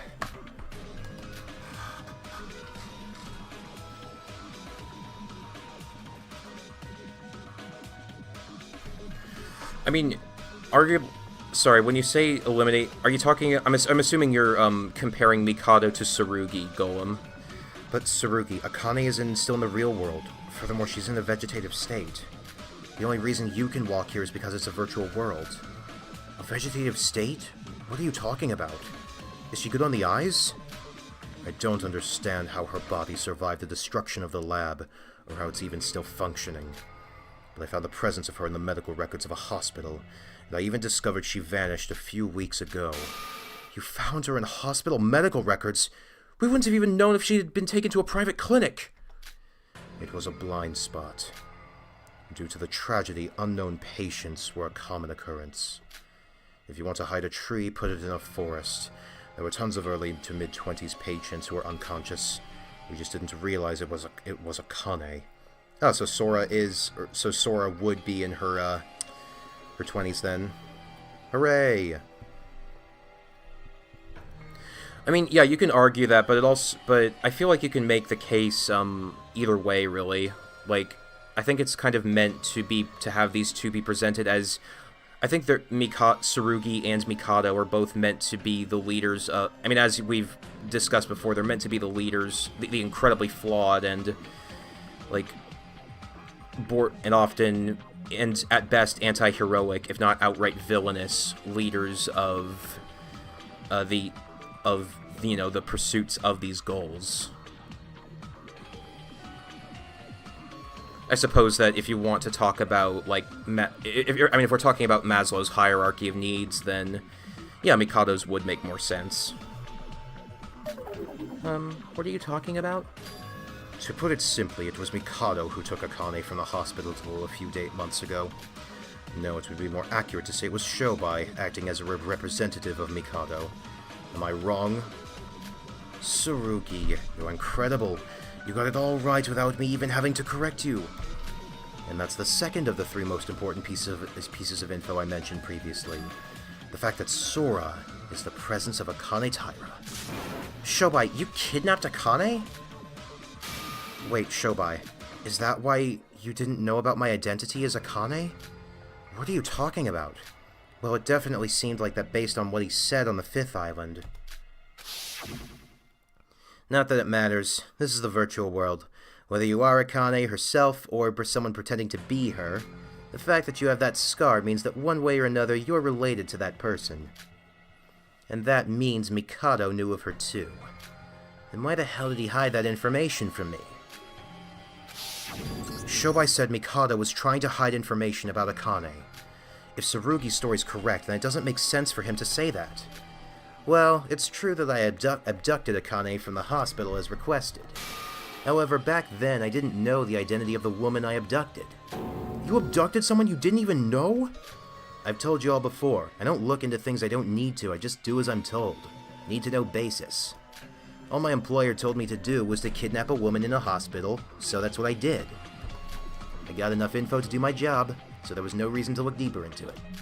The only thing I knew about Akane Taira is that she was related to the 79th class killing gang. Wait, didn't Iroha say something similar? That the Voids didn't know about Akane's involvement? Yeah. So it's true. What Shobai said about hiding Akane's existence is true. All information related to her was only known by Mikado. What's the point of that? Akane was the closest person to Utsuro. So why wasn't she involved in the plan? Imagine how much of this game would be fully different had Shobai actually killed Yuki in the prologue. I guess, to be honest, it kind of depends, like, how much, I mean, what would change, actually, now that I think about it? Because Mikado would, I mean, wouldn't Mikado's plan basically be kaput? Wouldn't his plan be kaput if Yuki died? Or based on the executions, is he intending to, like, integrate divine luck into himself? That's correct. Akane was not involved in my plan to revive Utsuro. However, that girl was still needed. What? I would explain it to you, but I'm quite tired of spouting exposition. So unfortunately, I can't tell you. That's ridiculous. Do you want us to figure out your plan or not? Remember, this is a class trial. We have an order to things here. The reason Sora was brought here will be discussed later. Let's move on. Yuki Maeda? Huh? You're the protagonist of this story, so of course you should come first. The third of my important pieces of information regards you. It's so obvious. It's that you're trying to revive Utsuro using Yuki's body because of their similar brain structure. Oh, is that so? So I don't need to explain where or who Yuki was, or why he was imprisoned by Master Utsuro and Akane. What? Utsuro and Akane imprisoned Yuki Maeda. You're all aware that Master Utsuro replaced Yuki using the power of divine luck in order to infiltrate Hope's Peak Academy. During the process of this, Master Utsuro raided Yuki's home and killed his entire family, and kidnapped him, of course. Oh, is that the source of... Is that what his video of... Is that what the video of Yuki's family in DRA1 was? And also in this game? That would actually answer that question legitimately. I'm not sure if to say Yuki living was by Akane's instincts or divine luck. I mean, considering,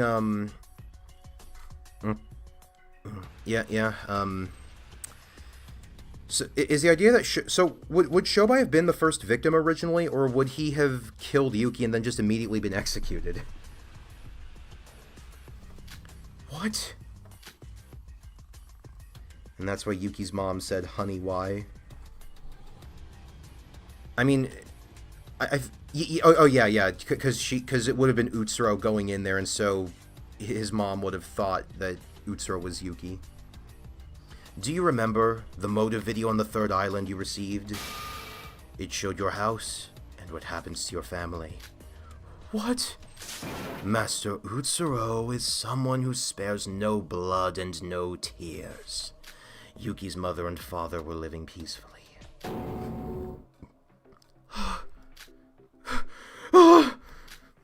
It's a scene that couldn't be witnessed without tears. The Maeda family was so happy and innocent in their everyday lives until... That's enough! That's enough. Are you trying to make me stop? How dare you tell Yuki such a horrid thing? If it's so horrid, why'd you do it? Sora killed Yuki's family. Master Utsuro's will is my own. That was the creed of Akane Taira. She was just a tool to Master Utsuro. It's not an unreasonable act. I'd have done the same. But you of all people are the one to say that to Yuki. After everything you did to him, you ruined his life. Sora? Yuki, it's not what it... It's not what? Please finish. Are you still trying to deny who you are? You can't wash divine luck away so easily. It doesn't matter how hard you try to wash away the sins of your past. Your hands will be dirty forever. Just stop. You don't get to speak to Sora like that. Nobody cares, so just shut up. Yorko, how love has blinded you from all sense. You must be blind to believe that Sora is the sweet, pure girl you think she is. I might be. Yorko, I read all the documents you left. Everyone here knows what Sora did with Utsuro, and the path she chose. So you're going to keep covering for her? I'm not covering anything. I believe that Sora isn't the same person she was back then. I'm not trying to bury the past, but I'm willing to tie a knot over Akane Taira. Oh, Yorko. We'll talk about it when we're done here. Good. It seems you are a rational person after all. Sorry about that. She's right. The past is in the past. You shouldn't judge someone on their past mistakes. You really are a scumbag. Yuki, it's fine. I can handle it. I'm not the only one suffering here. First, we need to get out of our situation. Going back to the topic at hand. Master Utsuro and Akane imprisoned Yuki in a hidden space without anybody else knowing. They left him alone on life support. Life support. It's a magic machine that assists with vital functions. It was initially developed for people whose body can't function on its own. Yuki couldn't live without it. That's not the important part. Why did Mr. Utsuro keep Yuki alive? He could have just killed him. If he wanted to replace Yuki, then why didn't he just kill him along with his family? Well, I'm not sure about that myself. Perhaps he predicted this series of events and left Yuki alive in the hopes somebody would revive him. You have no right to say that! Yeah, it is interesting, Golem, seeing the differences in her behavior. Like, she does, like, have her moments, but she's a lot more reined in. Moving on, after that, I ordered Shobai to secure Yuki. The children of Utsuro, Akane Taira, and Yuki Maeda. They were all chess pieces for my grand plan. Unlike my human counterpart, I was able to achieve all of this, whilst he had too many limitations. Before obtaining Yuki's body, he tried implementing the plan to resurrect Master Utsuro. Of course, it wasn't easy. There were many trials and errors, various corrections and corrections. Trials and errors? Even before now, there's been lots of similar attempts which are all stopped by the Foundation. They all put lives at risk. They were all supposed to be reminiscent of the previous mutual killing games. So that makes it sound like he didn't have any previous, like, people who had been killed. Do you remember Chapter 6.5 that Shobai kidnapped Yuki? Oh, I thought that was Mikado.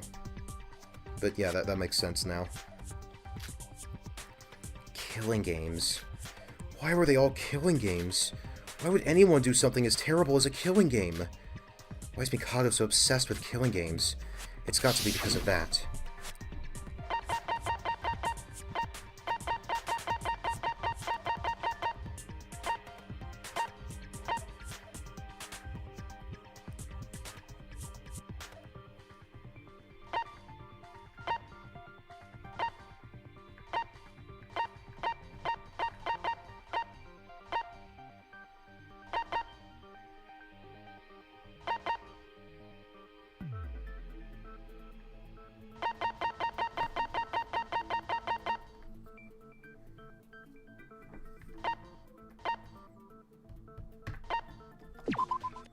I don't think that's it. I need to think again.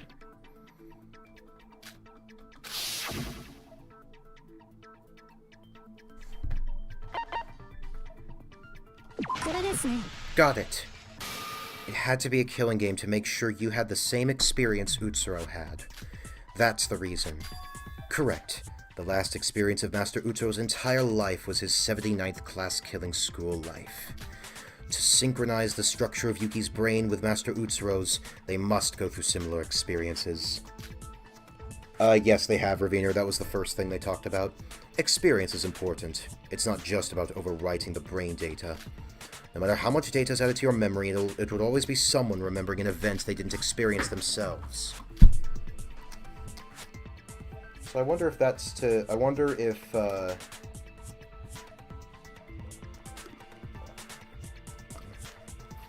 I wonder if, like, with it, if going off that logic, if Junko's plan would have actually failed, even if she technically won in Danganronpa 2. That might be something that would be an interesting discussion to have. I mean, granted, it is a different thing, mostly, but still.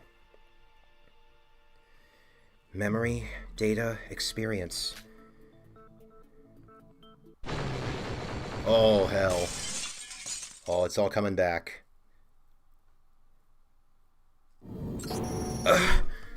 What happened, Sora? Are you okay? Yeah, it's nothing. Oh, that's not good. And after various trials and errors, I finally realized what was missing. I was skipping an important step. What step? This comforting feeling I felt during the investigation is growing. My memories as Akane... my experiences... No, it's not important. Right now I need to focus on what's in front of me. That's all.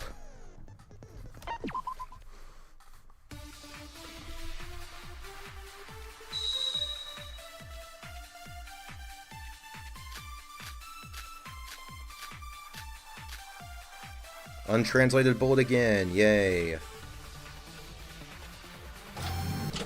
After obtaining Yuki, I began to test my plan. And I carried it all out in the real world. Of course, I used Yuki's real body for this. Master Utsuro's personality was recreated using alter ego. This was to implant the alter ego into his human brain. His real body and the alter ego must be synchronized in the same mental state. I have no clue what you're on about. In simple terms, his brain is in the virtual world and his body is in the real world. The structure of his brain wouldn't change no matter the conditions. Huh? That's ridiculous! It's an impossible feat to pull off! A big issue I see with Junko taking over with so many bodies is the fact they'd absolutely fight over who's the main Junko and probably kill each other. Yeah, honestly, like, I mean, even ignoring that fact, I feel like I personally thought, I've personally come around to thinking that Junko's, AI Junko anyway, her endgame in Danganronpa's kinda dumb from her perspective, because, like, wouldn't that be the last thing she'd want, to be in a world where everything's the same? Or does she just have that much faith in herself that she can keep herself entertained? Because evidently, if she could keep herself entertained, surely none of what happens in the main series would have happened, right? Mikado's plan to make Yuki into Utsuro. I need to focus on that.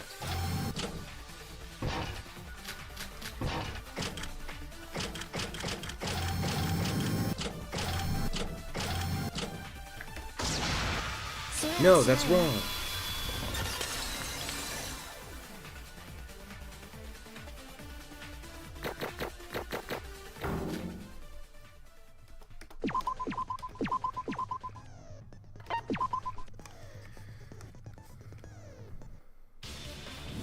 You're wrong, Yuki. There's technology already created that makes it possible. The virtual world we're in right now is that technology. Well, I know this world's impressive tech, but transplanting one's brain and turning them into a whole other person... This is not just an ordinary virtual world. The Neo World Program, that's the name of this virtual world. The Neo World Program, well, the scientific name for it is Psychotherapeutic Communication Simulator. It was created by the Ultimate Programmer, Ultimate Neurologist, Ultimate Therapist, and many others. It's a synesthetic virtual device which you could call the essence of all of Hope's Peak Academy's student. I don't understand. Why is a program like this being used in your plan? I think this can be explained as Danganronpa 2's endgame wasn't thought through all that well. Yeah, unfortunately. It's simple. He just stole it. He stole it? The Neo World Program is a computerized device that was used as part of the Hope Restoration Program by the Future Foundation in the past. The Future Foundation intended to use this to reintegrate the Ultimate Despairs. Oh, you know about the Future Foundation's plans? I do think Danganronpa 1's ending is somewhat thought through, but it only really works because you don't really have to deal with it for that long, certainly not in comparison.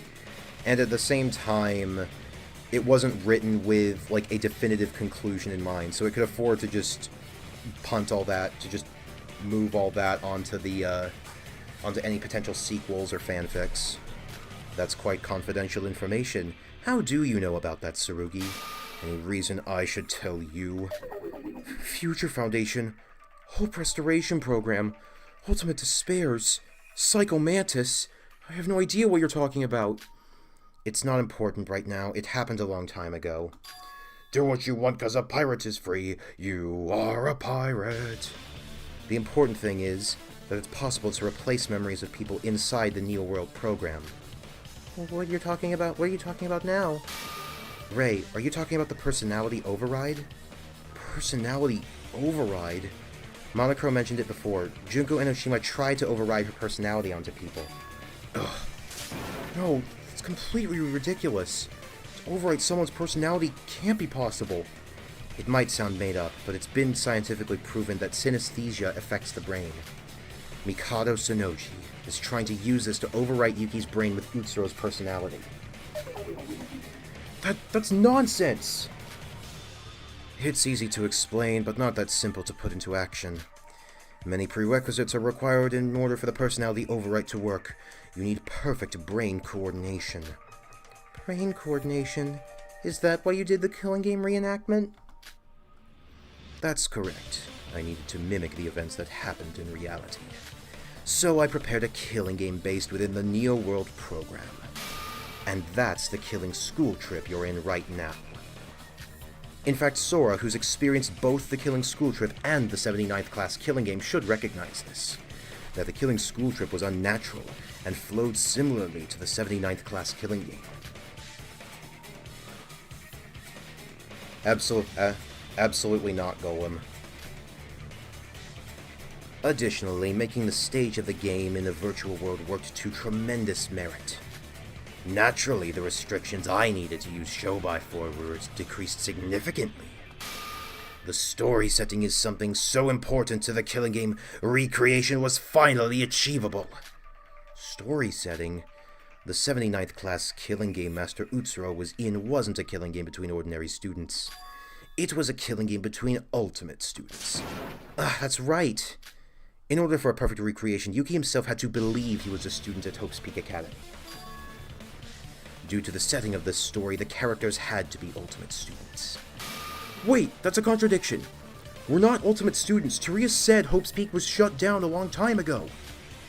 We're not ultimate students. Yuki's right. Hope's Peak no longer exists. Therefore, Mikado decided to bring them as substitutes. Got it! Yuki's right. The 79th class was the last Hope's Peak Academy class.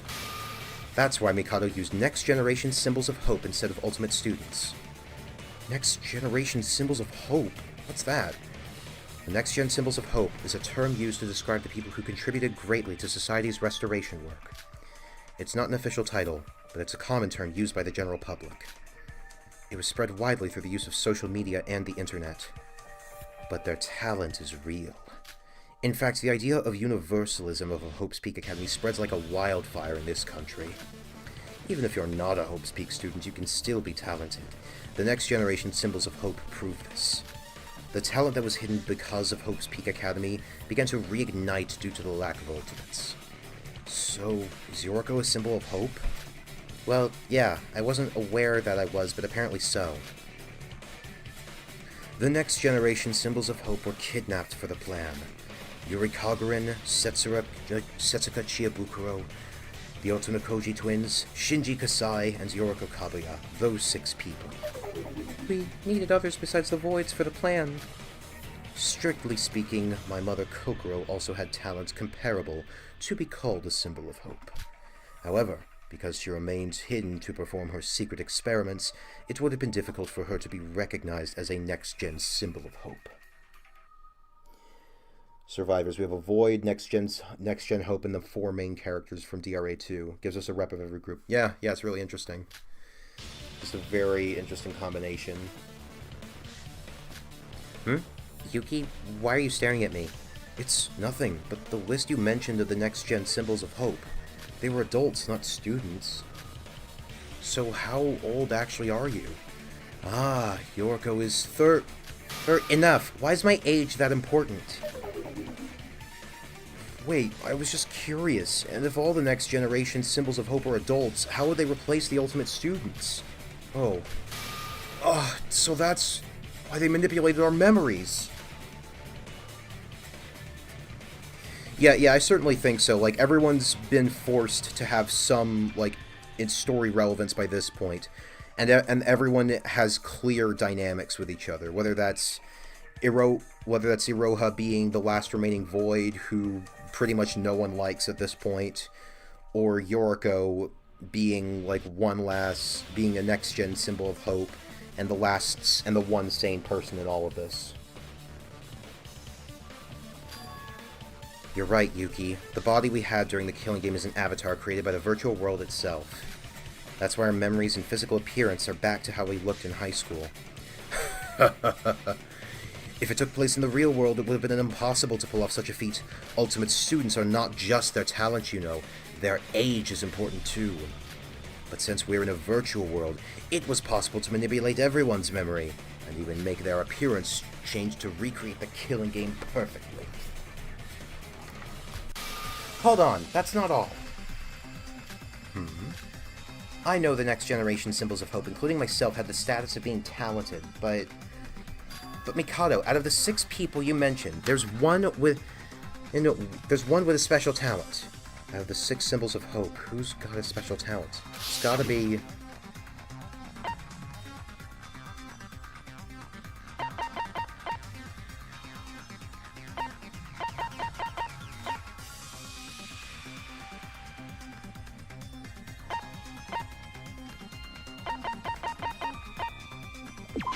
I got it! You're right, I remember now. It's Setsuka. She was supposedly hired by the Kisaragi Foundation. What? Setsuka was working for the Kisaragi Foundation? No, she wasn't working for them, but she was hired by them, similar to Shobai. She was a private investigator. Not only that, each of the next-gen symbols of hope had a connection to the 79th class of Hope's Peak Academy. In addition to their talents, he specifically kidnapped people with a connection to them. The symbols of hope have a connection to the 79th class? That's the first time I've heard of this. Could you explain, Akane? Well, for example, Yoriko has a relation to Kizuno Tomori, since she worked with her mother. Minako? Wait, do you know Minako? We do know her. Minako is currently working at the Kisaragi Foundation in the intelligence team of the administrative department. Seriously? Minako works for the Kisaragi Foundation too? You are still alive. You're not the type of person to die easily, big sis. In addition to that, Shinji was the one who saved Kanata Inori from the accident her parents died in.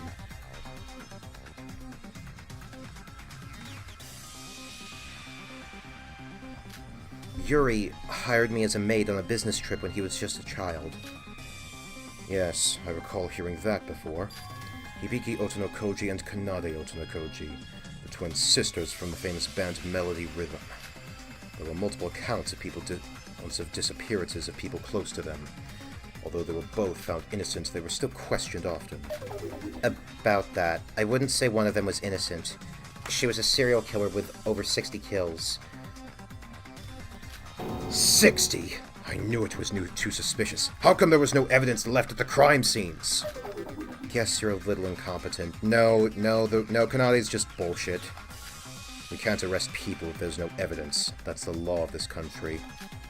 Curses. I must catch her somehow. Don't worry about that, she's already dead. On the topic of Kanade, why'd Mikado bring such a crazy murderer into the plan?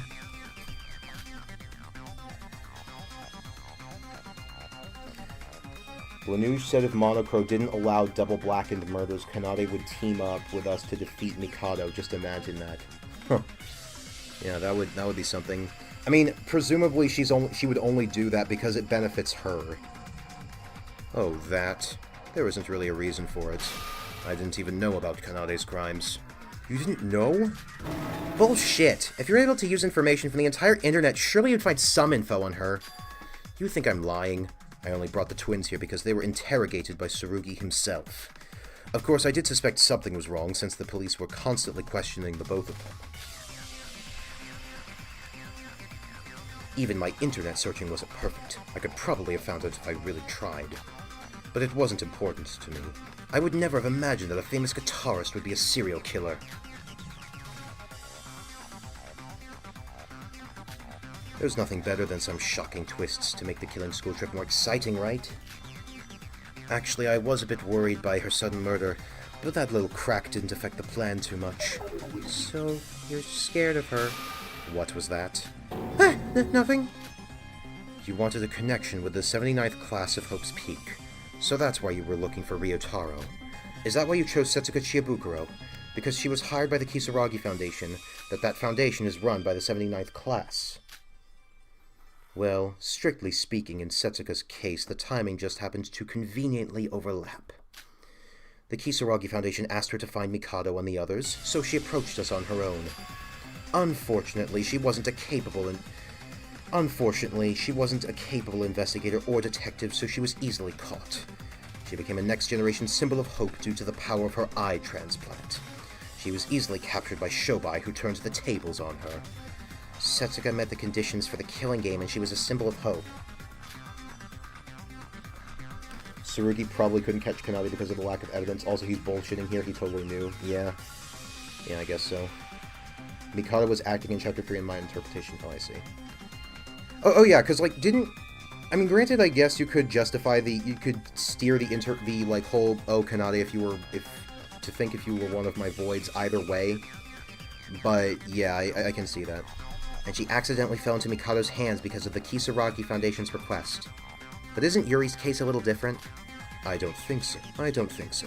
Even the wielder of divine luck, Master Utsuro, didn't know how it functioned. What's that got to do with Yuri? I was lucky when I ordered Shobai to kidnap Yuri. Because at that moment, Shobai was able to obtain something essential to the plan. Something essential from the killing game. If it's got something to do with Yuri, they must be talking about them.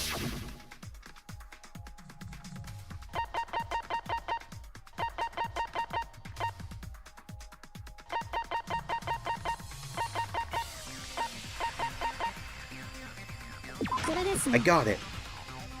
You're talking about Monocro. Monocro? What's he got to do with this?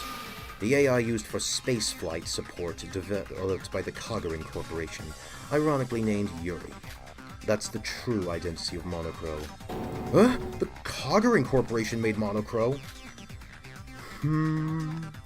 Well, I can't say yes, but you're not entirely wrong. Does everybody here remember Monokuma? How could I forget? Many people were killed because of those things. At least now they're all gone. So far, several killing games have been hosted by Monokuma. The killing game itself is related to the Ultimate Despairs, so that's obvious. But now the despair has subsided to some degree and the Monokumas have disappeared. That's why I was so interested in the Kagura Corporation.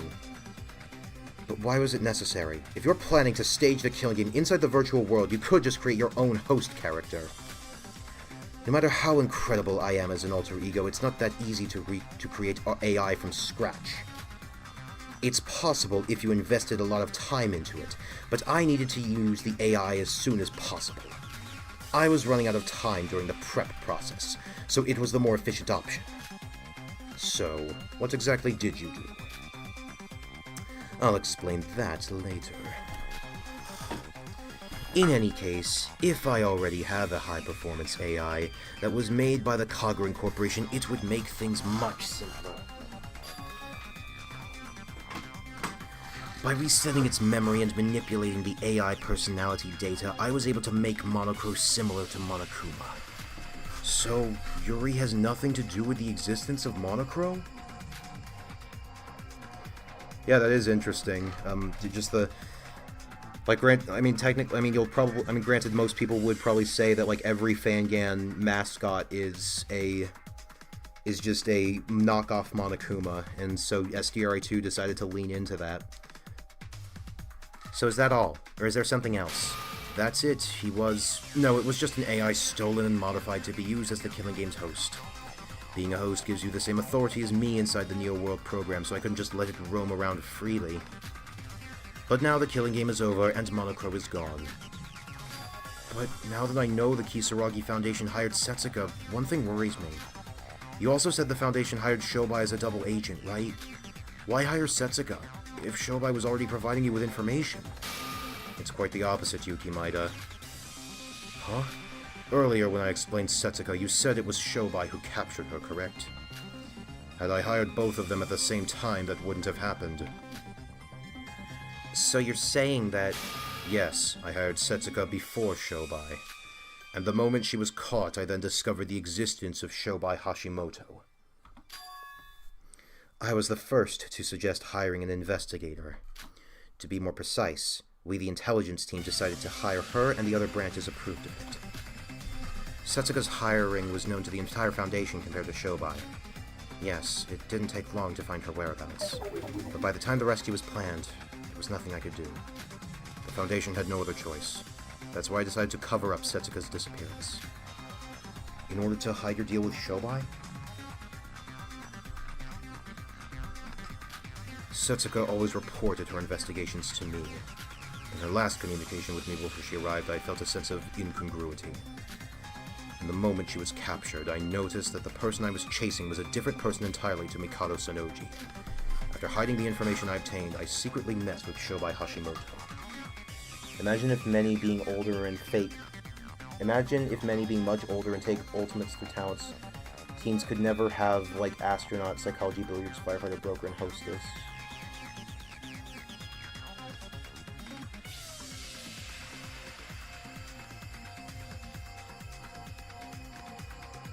I'm not sure what you mean. Sorry, Golem. I'm trying to understand the question. I don't really understand what you're asking there, or what kind of scenario you're proposing. Was that so? That's the first time I've ever heard of such a thing. No matter what we discuss, Shobei seems to always be involved. So you had a little fun whilst kidnapping Setsuka, Shobei. Well, I'm not angry with you. In the end, it was my mistake to put so much trust in you. It seems Mr. Kinjo here and Shobei are both very dangerous people. If not for the power of divine luck, my plan would be completely ruined. Well, I think it's about time now. So what do you all think? How does it feel now that you face the truth? Any new realizations? What? It's so abrupt. Don't you remember what's supposed to happen next? We give a final verdict by going over all the information we discussed during the trial. Ta-da! Then we clear the class trial. What? Settle down, Iroha. They all worked so hard to find out my entire plan. You found the truth of Toria's death, the truth of the Kizaragi Foundation, and the truth of Shobei. Is there still something missing? Does little Iroha know something that I don't? No, definitely not. It's over? Why does it feel so sudden? Yes, that's all. You all have my thanks. Without you all, Yuki wouldn't have figured out everything, even if he investigated. It's over? Is it really over? All of Mikado's plan has been revealed, but the problem is it doesn't change the current situation at all. And above all else, there still seems to be something we don't know. Did you just say that it's about time? What do you mean by that? It's as if you planned out this entire discussion. Please refrain from speculation. I only proposed the final trial and you've cleared it correctly. That's it? That's ridiculous. We still have lots more to discuss. What about Akane and Utsuro? That's not relevant to the trial. Talking about it is just a waste of time. Or are you enjoying the trial so much that you don't want it to end? That... I know it might seem sudden, but... Sora, could you please do the honors? Me? Why? Isn't it tradition for you to do the closing argument in the trials? Clarifying the case is even more necessary since we're solving the whole truth here. Of course, you're not obliged to. We can always skip it if you wish. I don't want to do what Mikado says, but he's right. This class trial isn't just about a simple murder. It's about a complicated plan spanning multiple years. So summarizing everything we've discussed might help everyone out. Alright, I'll put everything I investigated and what we discussed in this trial together. And hopefully after that, this dim atmosphere will go away.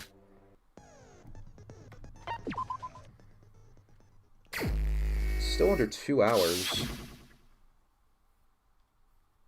We're barely over 2 hours. Huh.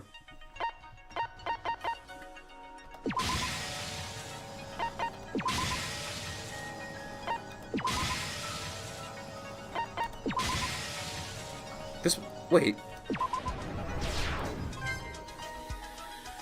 Live Yuki reaction in the background? What are you talking about? I'm pointing out you could have been suspected of this whole killing game from the start with how nearly no one had a talent that you could give to someone at a high school level that is called super. Oh, I see. So, like, what you're saying is, like, for, like, just as an example, say that Shinji was, like that Shinji was, like, here's an example, like, Shinji being, a firefighter, a veteran firefighter, but, like, the exact same age that he was in the real world. Is that what you're suggesting? Like, appearing the same in the virtual world as he did in the real world.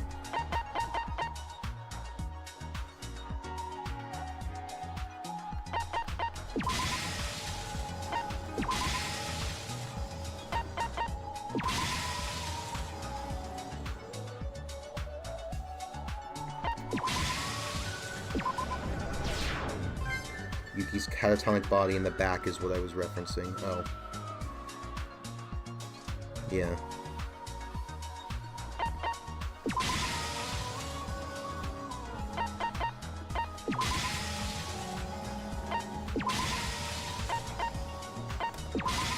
I'm surprised that this is such a short closing argument. I think it's the shortest one yet. Not only that, the first one is still the longest, at like 9 pages. Feels like Lanuge was like really determined to make a really good, like a really memorable first case. And yet even case 3's was closing argument was shorter. Alright, this is everything that happened in this case. It all started a few years ago, when someone read the alter ego Kisaragi backup data kept by the Foundation. The one who read this data was Mikado Sonoji, someone who was saved by Utsuro in the past, and has been searching for him since childhood. Most of the jobs are cut off from youngsters or would require many years after high school to actually earn. And so you'd be suspected for that reason?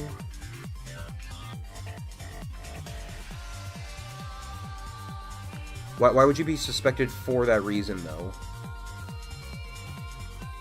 The first one is the longest, probably because Lanuge was figuring out how to format things for this game. Yeah, that probably makes sense. Alter Ego Kisaragi had data on the entire 79th class killing game. It was at that moment that Mikado realized that Utsuro was dead. He made his new mission to resurrect Utsuro, so he started the killing school trip.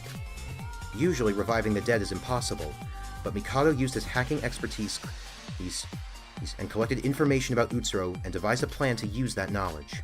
That plan was to resurrect Utsuro as an alter ego in a virtual world. But alter ego is an advanced technology and could only be created by ultimate students. So it would be impossible for Mikado to create an alter ego with his own abilities. Because of this, he decided to collaborate with someone with excellent abilities, comparable to those of an ultimate. That was Kokoro Kurokawa, who we met as Kokoro Mitsume during the killing game. Kokoro performed experiments on her daughter in order to study primitive emotions in the past. Yeah, I'm pretty sure, like, to become a... Granted, we don't learn, like, what Kinji's sect of Christianity is, but it seems like he would... I'm not an expert on religion at all, but it seems like Kinji was dressed as a Catholic priest, which I'm pretty sure that you need to be a certain... Do you need to be, like, at least 35 years old to be a priest? No, wait, no. No, I think that's bishops. I think priests, at the very least, like, need a lot of, But yeah, like, like Kinji's, well, I mean, I'm getting off topic. Wondering if there has ever been an ultimate whose talent becomes useless after they graduated, like a dead profession or something. Yeah, maybe. I can't really think of... I can't think of any that are any of the off the top of my head. But that would be an interesting concept. No, like, suspicious of the premise of the killing game because the original talents aren't ultimate, but super high school level. Well, don't those mean the same thing? Ultimate and super high... Ultimate is just the, like, localized version of super high school level. Even after she escaped her confinement, there was still data being recorded for Mikako until the day of her death, all being stored in Kokoro's computer due to a computer chip implanted into her brain. From this data, along with the information of the 79th class killing game in Utsuro, Mikado created the alter ego base. There was something Mikado overlooked. It was extremely difficult to create an alter ego of someone else. So he first decided to create his own alter ego, and thanks to Kokoro inserting an excessive infusion of emotions into it, the alter ego began to run wild and saw that human Mikado's plan would not succeed. Alter Ego made plans to deal with his real self and hired Shobai to work as his body, and so he ordered Shobai to kill Mikado. The age to be a priest is 25. Okay, yeah. Then Kinji, like, realistically would not be able to become a priest. Like, in the real world, anyway. When his jammer disappeared, Alter Ego began to make serious plans. His jammer? What? What does that mean? Is that like a weird translation thing? It was at this point that it became impossible for the Kisaragi Foundation to track Alter Ego down, as nobody could stop him.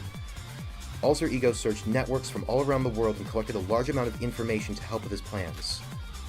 He discovered information about Yuki, who was kidnapped by Utsuro and imprisoned somewhere. Utsuro went to Hope's Peak instead of Yuki, so the two bodies had many similarities.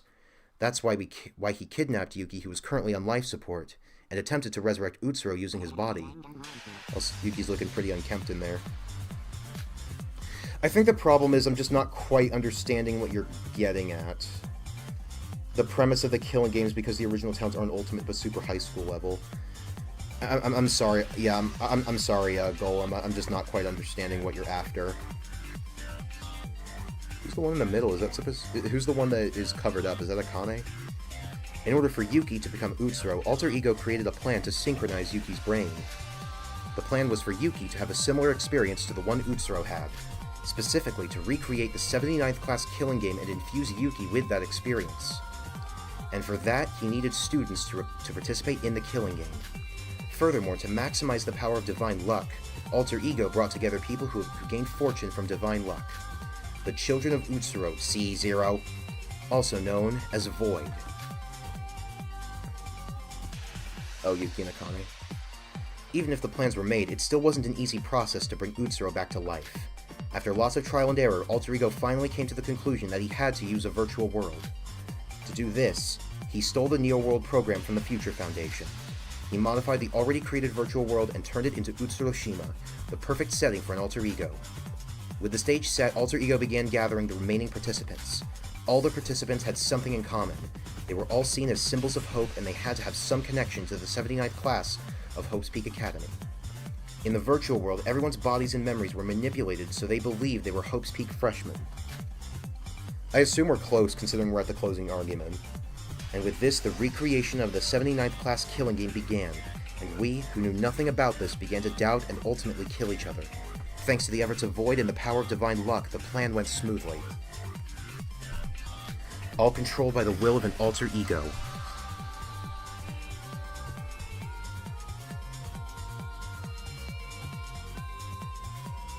This killing school trip was all controlled by the Alter Ego calling itself Mikado Sonoji, the true culprit of all our suffering. Oh, that's a good shot right there.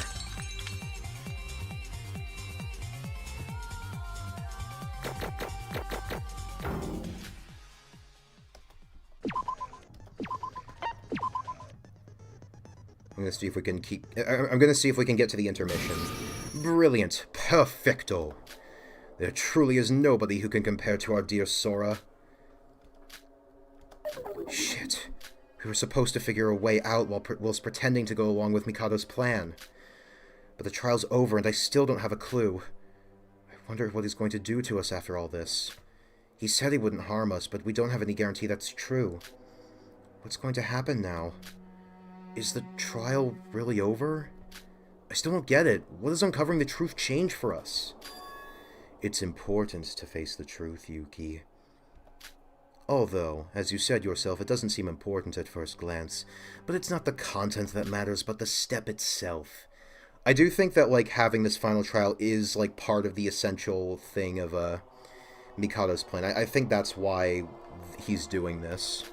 It's like going to a party. It doesn't matter what you eat or drink, because it's about the experience. The same is true of the class trial. Kenji could have been the ultimate seminarian. I'm not going to say the rest of that. Isn't it much better to know the truth and see the end, rather than see the end and know nothing? That's what I don't get. Oh, looks like the background has changed to afternoon skies. The class trial's important, but why? Hey, if it's done, can we move on?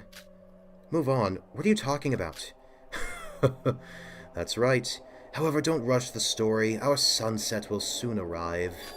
Coincidentally, it seems the installation has finished at the same time. Installation? Care to explain?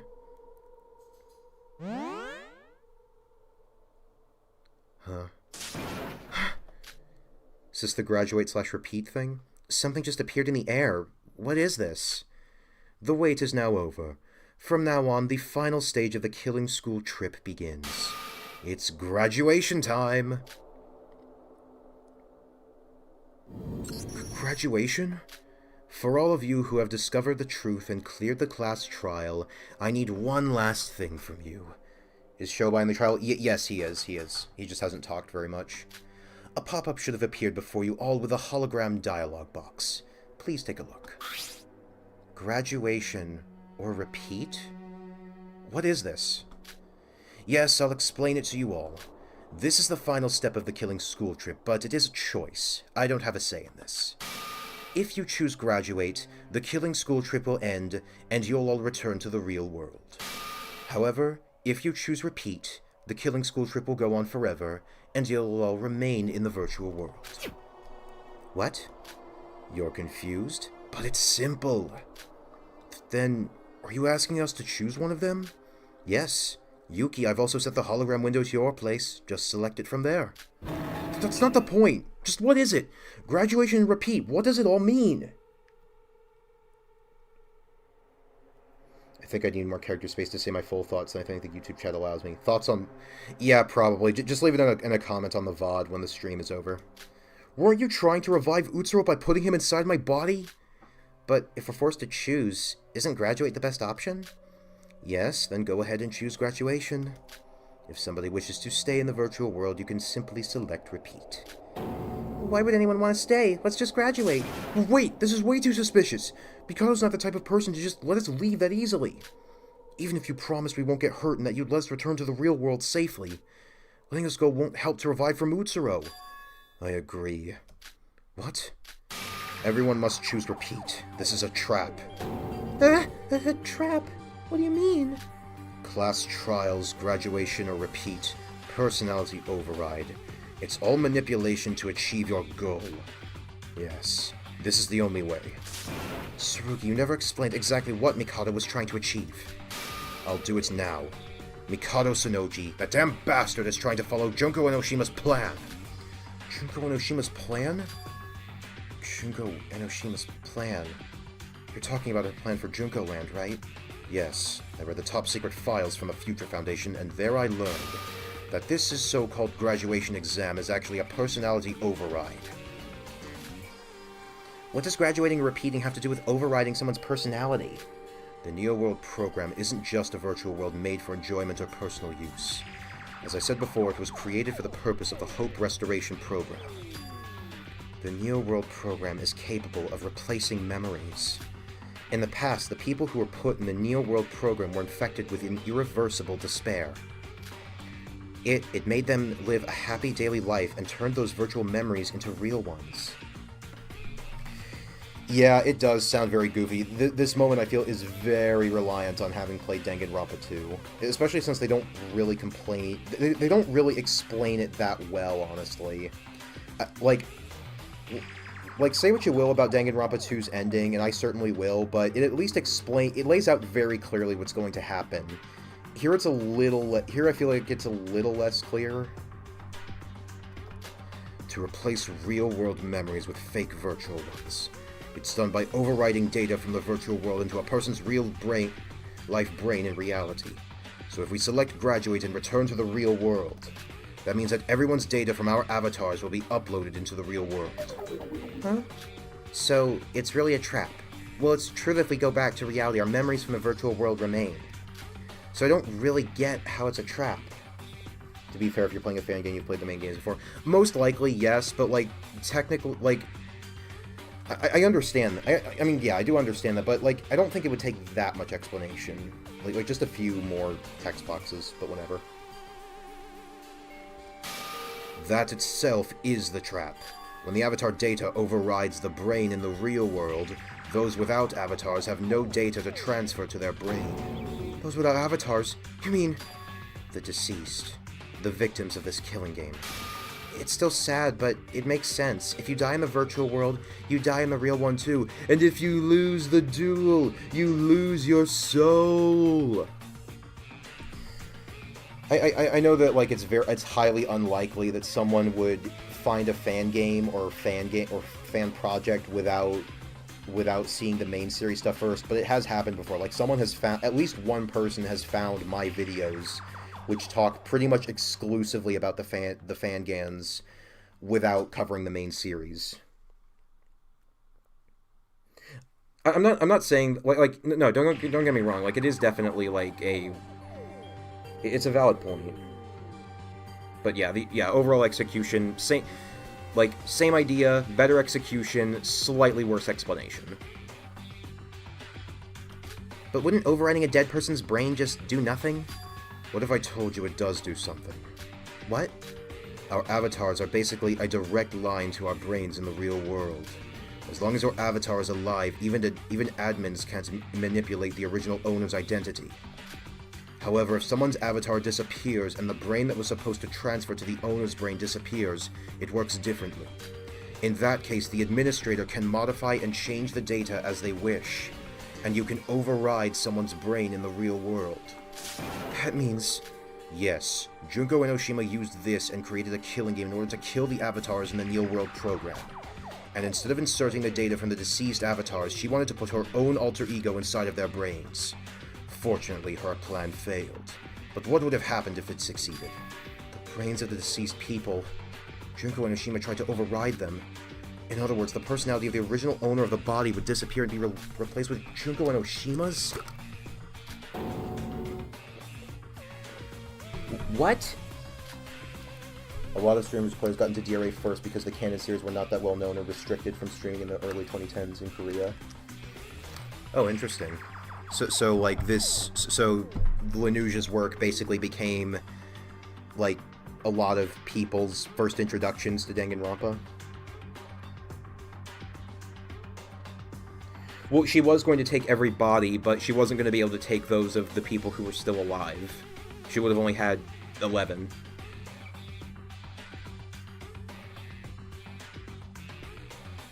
Correct. That's the truth of the personality override feature. And the trigger for this is the graduation exam. But wait, so Mikado's trying to follow her plan? And that means he's trying to steal the bodies of everyone who's died so far? Your joke has gone too far, Tsurugi. It's quite on the contrary. Would you mind if I took my exposition roll back, please? A joke. I'll give you 60 points for effort. What Tsurugi just said is only half true. What are you talking about? Have you forgotten my purpose? Even from the beginning, Junko Enoshima made multiple copies of herself in order to cause the tragedy. As for me, I'm only trying to revive Master Utsuro. However, yes, it's true that I plan to use the personality override feature. There is only one person I want to overwrite. I wouldn't have a use for so many bodies. I don't know, I feel like he's kind of... Not for nothing, but... Like, Golem, I think you'd agree with me. Like, Mikado is kind of passing up a really good opportunity here, isn't he? Or am I wrong?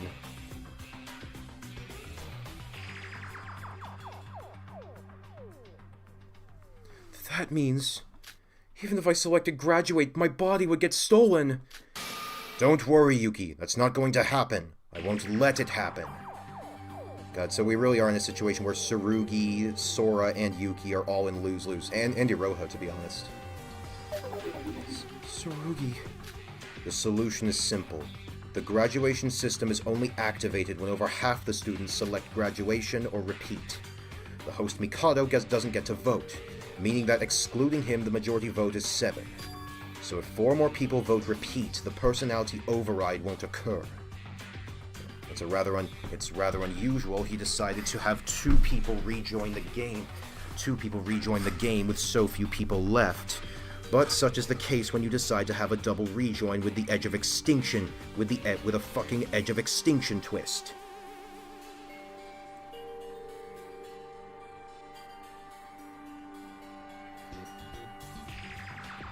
I mean, consider this, Diamond, like, consider Total Drama, if you want to use your logic, Diamond, Total Drama was made as a, like, parody of Survivor. Which, like, yeah, they're different mediums. I'm not trying to say, it's a bad thing, you know? And yeah, Raviner, like, Mikado would have, like, 10 bodies, like, granted, it may not be super useful since he wouldn't have any actual skills like Shobai does in the real world, but at least he'd be able to, like, go incognito. You know, it would be like backups. At the very least, it would be backups, right? Could he revive Utsuro's personality into every body? Sora did say Yuki was low-key useless. Honestly, yeah, that could be what he's going after. Reviving Yuki to, like, get as much divine luck as possible. But if we do that... Correct? Yuki's personality will be saved. However, you will all be trapped in this virtual world forever. I don't like that. Careful, once you choose, there's no good taking it back. After the graduation exam concludes, the Neo-World program loses its function, so there's literally nothing left. No, it wouldn't, Daisukuma. No, it would not. Unless they're all deciding to kill each other. To be honest, I wonder if, like, if something like that did happen, if you just put, like, multiple Kanades in a room, but they didn't, like, know that the other was Kanade, then if they would all just try to manipulate each other somehow. We must sacrifice ourselves for Yuki. I hate this! Why do I have to die for him? He's not even family! He's nothing to me! What? Oh, I'm sorry, Yuki, but there's nothing we can do. If it's any consolation, you won't die. You'll simply remain forever here in the virtual world. You'll just remain forever in a blank space of nothingness. Even time will be trivial. No! Please, I don't want that! Shut up, criminal scum! You worked with Mikado and was the cause of their deaths, so you must pay the price. But why me? I'm a victim here. I'll die too.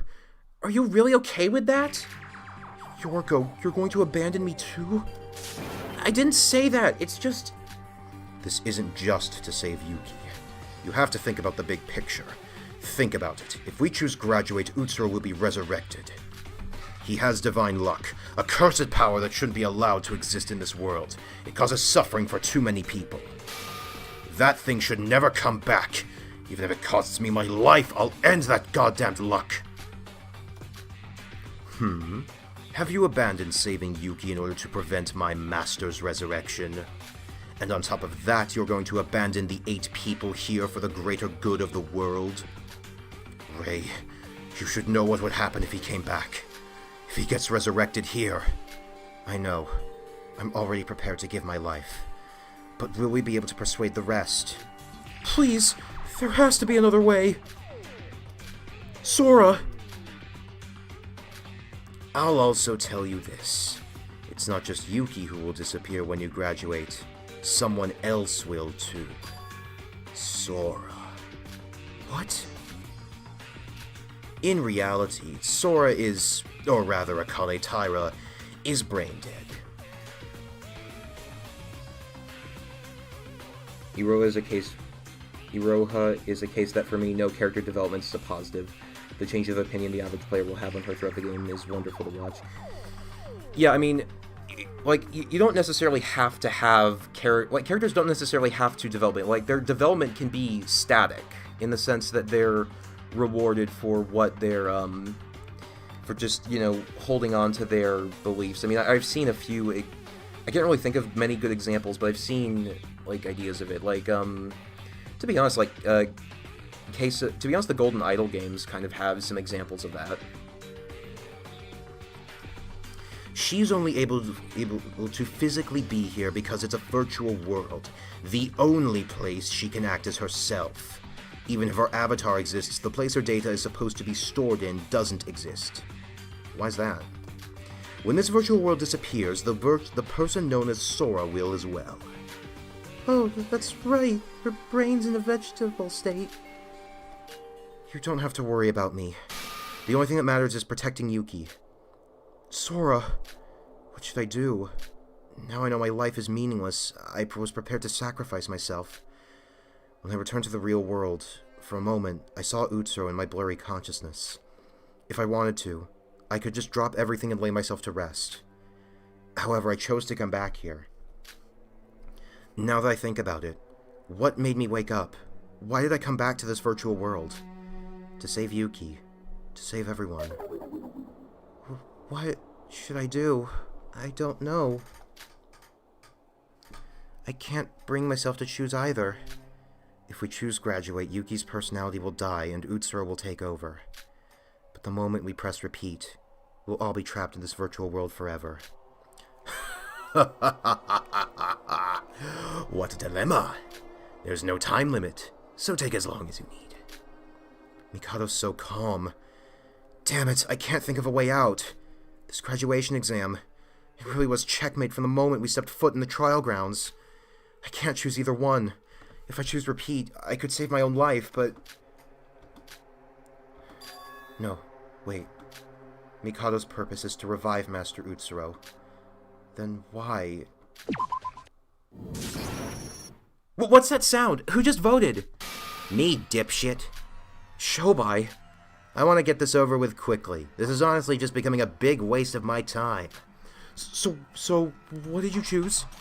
Huh? No shit, I chose graduation. I don't want to stay in this hellhole. You damn fool! Ha ha ha ha ha! It's only natural for Shobai to select graduate.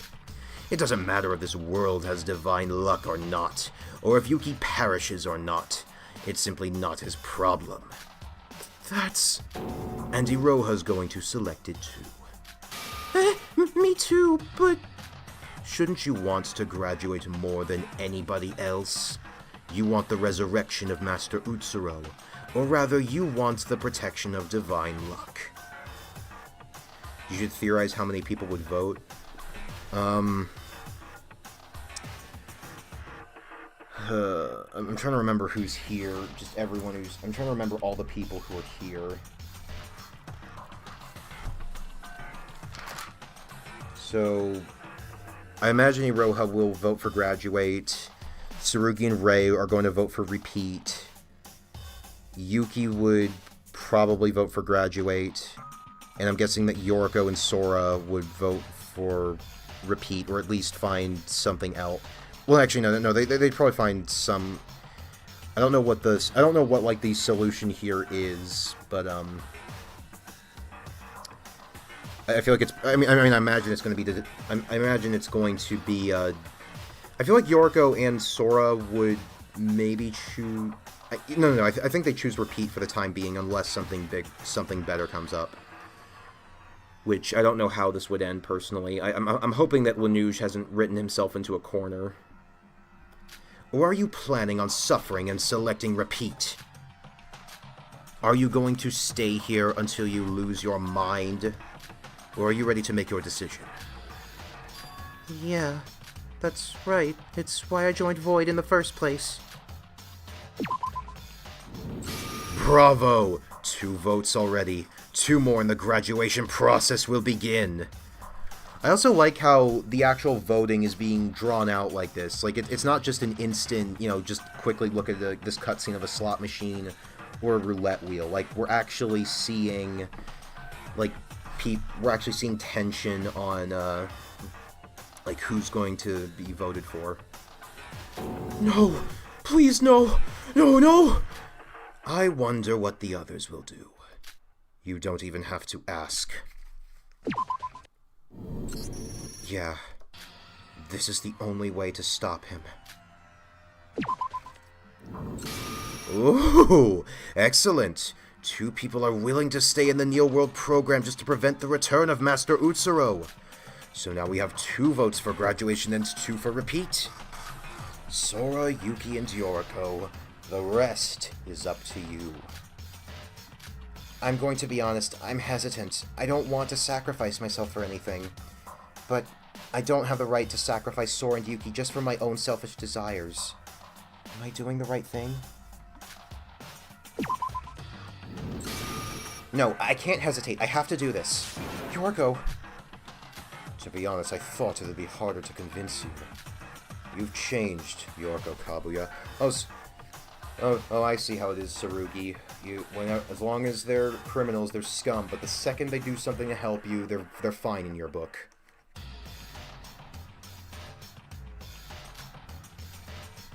Honestly, I don't know how bad Utsuro returning would be, but I promised we'd all get out of here together. We'll find another way. Even if I have to stay here forever, I won't die so easily. As long as I'm still living, I'll force open a way out myself. If everyone chooses graduate, Sora and Yuki will die. I couldn't live with myself if it was my fault. 2 votes for graduation, and 3 votes for repeat. Sora, Yuki, if any of you selects repeat, the votes will conclude. Don't do that! Are you crazy? I don't want to stay here forever!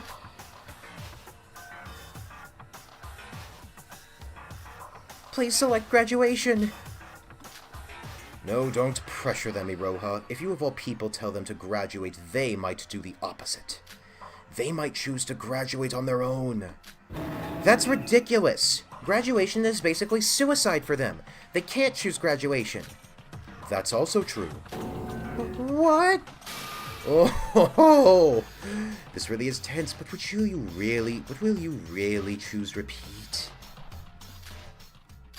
Sora, what is it? Thank you. Not just Sora, but everyone who's willing to sacrifice themselves. I know this is terrible. Because of me, nobody can go back to the real world. But you don't have to blame yourself. I'm in the same position. And it's as Tsurugi said, we need to prevent the resurrection of Utsuro no matter what. Yes, I'm prepared for this. Even if I can't go back to my daily life, I'll... No. Are you going to press repeat? Please don't, wait! Hold on, Yuki. Huh? Can you wait a minute before you vote? Phew. What is it, Sora? There's something strange that intrigued me from a while ago. Do you feel it too? Something strange? Tsurugi said that Mikado intends to take over our bodies using the personality override using the graduation. But is that really true? I understand your hesitance, but this program is based on the Future Foundation's model. It should work the same way. I'm sure the only way to use personality override is by over half the students pressing graduate. Then why is Mikado subtly encouraging us to choose repeat? Explain. Just think about it. If Mikado was truly planning to use the graduation exam to override our personalities, if we choose graduation, our personalities will disappear. Why would he need to tell us that? Well, no, you guys are fine. You guys are fine. You go back to your bodies. I mean, Akane and Yuki won't, but still. That's incredibly suspicious. We surely can't choose graduate, right? Regardless of Mikado's intent, Tsurugi already explained what personality override does. Mikado was trying to hide that from us and didn't explain it at first. Even so, he just admitted it so easily. If you look back on what we've discussed so far, this is a well-thought-out, long-term, large-scale plan. No, I agree. Mikado, manages to have that... I feel like Mikado wouldn't be nearly as entertaining if he wasn't, affably evil in the way he is. Don't forget that Mikado dedicated his entire life to meeting Utsuro. If we consider his previous actions, he's constantly lied and tricked us all before. You're onto something here. What benefit would he get from admitting to all that? Also, choosing repeat isn't something we should just do lightly. Everyone will be trapped here forever. But Tsurugi, Rei, and Yoriko have already chosen repeat. So if either I or Yuki choose repeat, Mikado's plan fails? But is that really true? Mikado's been working on this plan ever since he existed, so why would he leave an option where he fails? Sora, does that mean... Wait, you're not going to choose graduation, are you? If you do that, our personalities will disappear. I know that, but there's still something. Sora, I assumed you'd be the one to see all the incongruities. Incongruities? That's a big word. First, allow me to argue back. I didn't remove the option to repeat because it's essential. My plan takes advantage of using the Neo World program, so there was nothing I could do to remove it. If I had just a little more time, maybe I could have changed it using my alter ego abilities. In part, my plan relies heavily on divine luck. It was necessary to put my plan to action as fast as possible so our fortune does not disappear. And another point, I'm not exactly encouraging you to press repeat. I'm just encouraging you to vote quickly. Oh, I see. Is he on a time limit then? Is it that... Could it be that because of being affected by divine luck, is it possible that if they just run out the clock long enough that Mikado will run out of divine luck and just cease to exist because he's already dead? Quickly? Everyone except Sora and Yuki has already made their votes. I've already won. Huh? What are you talking about? You've won? Because you simply can't win at this point. Allow me to explain an additional rule I didn't mention before. What? There's something else. It's the whole forced shutdown thing. They're not able to do that now. As you know, upon graduation, Sora and Yuki's personalities will disappear. But if you press repeat, you'll return back to the virtual world. Isn't it so unfair? Our dear Sora and Yuki don't deserve a lose-lose situation. That's why I'd added additional functions. You could say I improved the graduation exam system. The moment the graduation is initiated, all the survivors will gain the right to live happily ever after in their own ideal world. What? In other words, when the personality override function is activated, you won't return to the real world. And if you press repeat, you'll remain in the virtual world. What? We'll stay in the virtual world? You said we get out if we chose to graduate. Lies! You're a liar! So you're messing with us. This entire thing was pointless and we'd be stuck here either way. If that's the case, there's no reason to cast your votes. Why are you acting so calm? If he's telling the truth, we'll all be stuck here forever. It doesn't change anything. To press repeat is for you to remain in the virtual world trapped. And to press graduate is to live happily ever after in your own utopia. The good ending. Own utopia? What does that mean? So I guess they'd all get like their own virtual world if they press graduate, and like that's basically his way of I mean, it's almost like an extension of divine luck, basically. Utopia.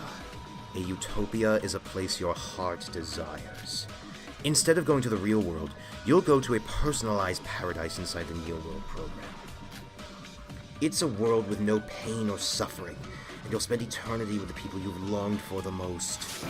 That's ridiculous. Why are you saying all this so suddenly? Besides, I wouldn't choose graduate just for that kind of fantasy. But it's not a fantasy. As soon as the graduation exam ends, you'll lose all your memories and be perfectly immersed in your own utopia.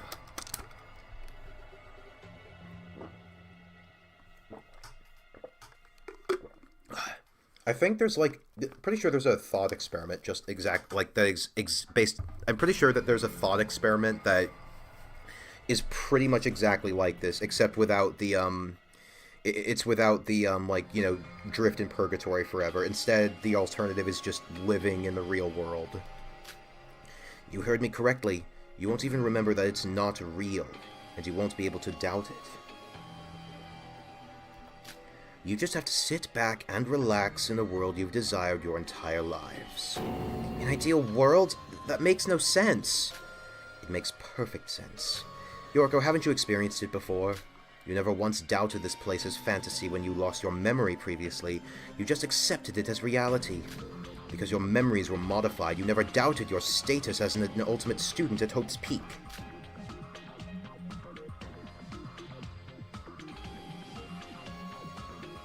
I define obsessed. It's not related to the experiments. It's not just the Matrix. Like, I've seen... There's a TED-Ed video about this exact thought experiment. You even forgot your own appearance and didn't even question all the false information I manipulated. In fact, if Nikke hadn't have intervened at all, you wouldn't have even suspected this world was virtual. It'll be the same. You'll be trapped in your own utopia. Forget everything and accept your fantasy. It will be your happy ending. So we'll never be able to return to the real world. I think you're all mistaken. Why are you all obsessed with what's real? Huh? Do you think it's natural for a human to live in reality? Suppose you all get out of here. What awaits you? The harsh truth of reality. What more is there for you? Financial problems, health problems, arguments, violence. What reason is there that a human world would choose to live in such a harsh reality? I wonder... I know that Mikado, that alter ego Mikado is based on the real Mikado, but would real Mikado, actually, would real Mikado genuinely think this way if it didn't benefit, assuming it didn't benefit his plans at all? Because, the only difference between these two, presumably, is that one's human, the other's AI. So perhaps human Mikado, as depraved as he is, would actually understand something like this. You're being ridiculous. I refuse to listen to such bullshit. Saruki had never heard such bullshit before. Yuki, Akane, go and press repeat. Don't be fooled by this bastard's words. Yeah, Yorko said it before. As long as we're all here, we'll find a way out. 198? What are you talking about? Oh, 1987. 1984. That, I don't think that's quite the same thing. But is that really true? How long would it take us to find a way out? Yuki! Mikado's making sense. We actually believed this virtual world to be real till we heard the truth from Nikkei. If we really go back to a paradise, we'll forget everything, and we can finally be happy. I'd like that. Wait, Yuki, it's a trap! Mikado's trying to trick us into graduating. If that happens, Utsuro will be resurrected. But even if we choose repeat, we still lose. If we choose repeat, Mikado will lose too. Either way, we all lose. On the other hand, if we choose graduate, Mikado gets what he wants. Wouldn't we all be satisfied that way? Yuki, please think carefully about this. If you choose repeat now, think about what will happen to your body. Mikado's just trying to trick you with sweet little lies into choosing graduation. I'm lying. I assure you I'm telling the truth. Your glorious utopia awaits.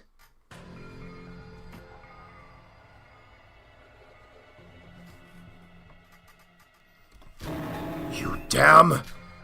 I mentioned this at the start of the class trial. Do you remember what I said? I told you I'd return you all to your peaceful daily lives.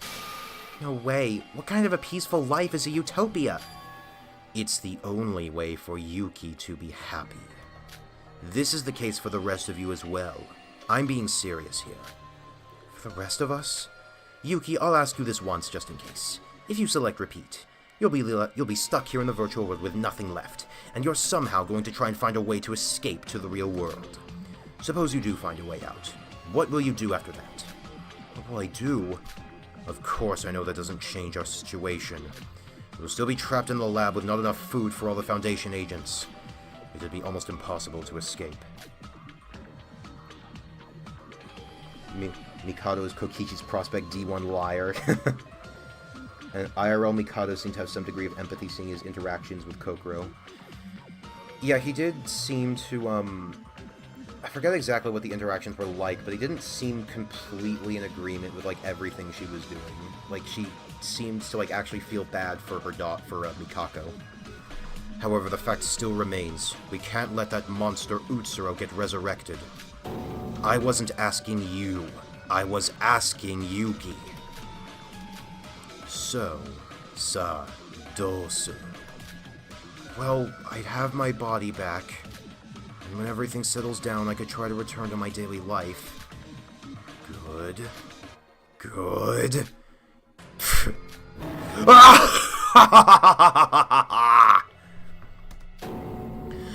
A demon!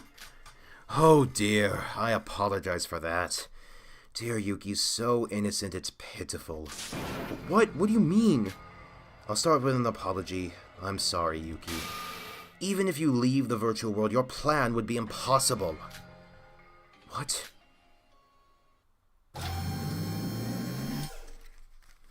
As he said that, Mikado began to smile when suddenly a screen descended into the courtroom. And as soon as it stopped moving, an image appeared. Is that his brain? This is the body you want to go back to so much. They saved Yuki's brain!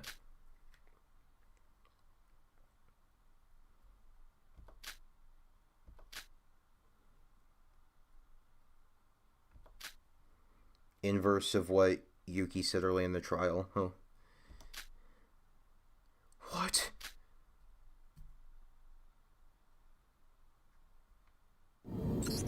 Is that... a brain! Is that his brain? That's Yuki's brain in reality? Yes, I kindly asked Kokoro for a hand with the process.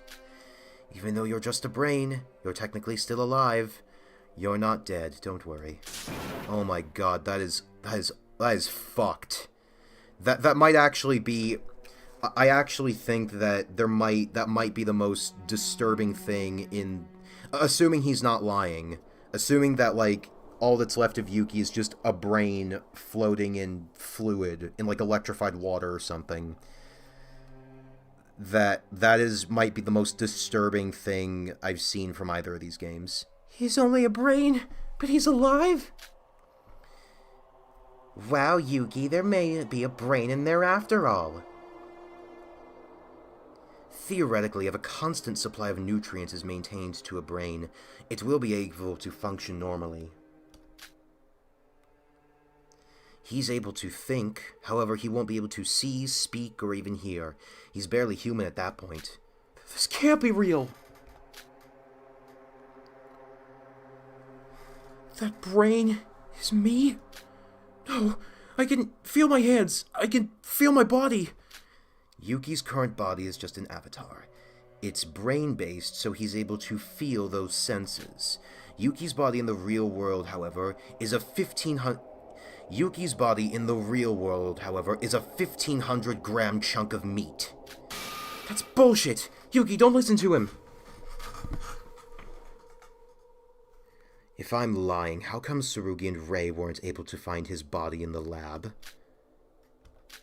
Oh! The answer is simple. Yuki's not accessing the Neo-World program with connectors like you all. His brain is integrated into the machine itself. Yuki's brain is integrated into the Neo-World program itself? What have you done? Without doing so, I would have never been able to realize the power of divine luck inside the virtual world. Yuki's brain and Master Utsuro's brains have similar internal structures. As I planned to do everything inside the virtual world, I didn't need Yuki's body on the outside. So I destroyed it, leaving only the brain behind. Of course, since I don't have a body myself, I asked someone for help. Shobai Hashimoto, you bastard! You knew all along! That's obvious. The biological part was done by Kokoro, and Shobai helped with the technical part. You fucking bastard! The contract we signed stated you are to inform me of everything. This is why I despise criminals! What? You saying I shouldn't have an insurance policy? After all, would you have even come back if Yuki was basically dead? He was in danger. He was in danger, so, probably. Actually, no, that makes sense for him. No, it can't be. That's not my body. Yuki, be conscious. He's lying, trust me. If that's really true, wouldn't it be a contradiction to overwrite Utsuro's personality into Yuki's body?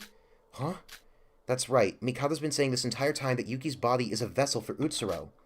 If Yuki's body doesn't exist, he won't be able to revive Utsuro. When did I say I would override Yuki's body with Master Utsuro's personality? What do you mean? I never said that I would use Yuki's body in the real world. The hypothesis that I'm planning to use his body is of your own assumption. I never directly confirmed or denied it. What? Then why? Why Yuki? No, before that, how are you going to revive Utsuro without Yuki's body? Yuki fits well with Utsuro in the physical and brain's timing, but he's not protected by divine luck. All I need is the container to hold him to have divine luck. Their brain, anyway. For Master Utsuro, I have prepared a body that would be much more suitable than an ordinary person's like Yuki. A more suitable body? Who is it? The person in the opposite position to Yuki. Yuki's all brain and no body. The person I'm talking about is someone with a body but a dead brain. There's only one person left who fits those conditions. It has to be them.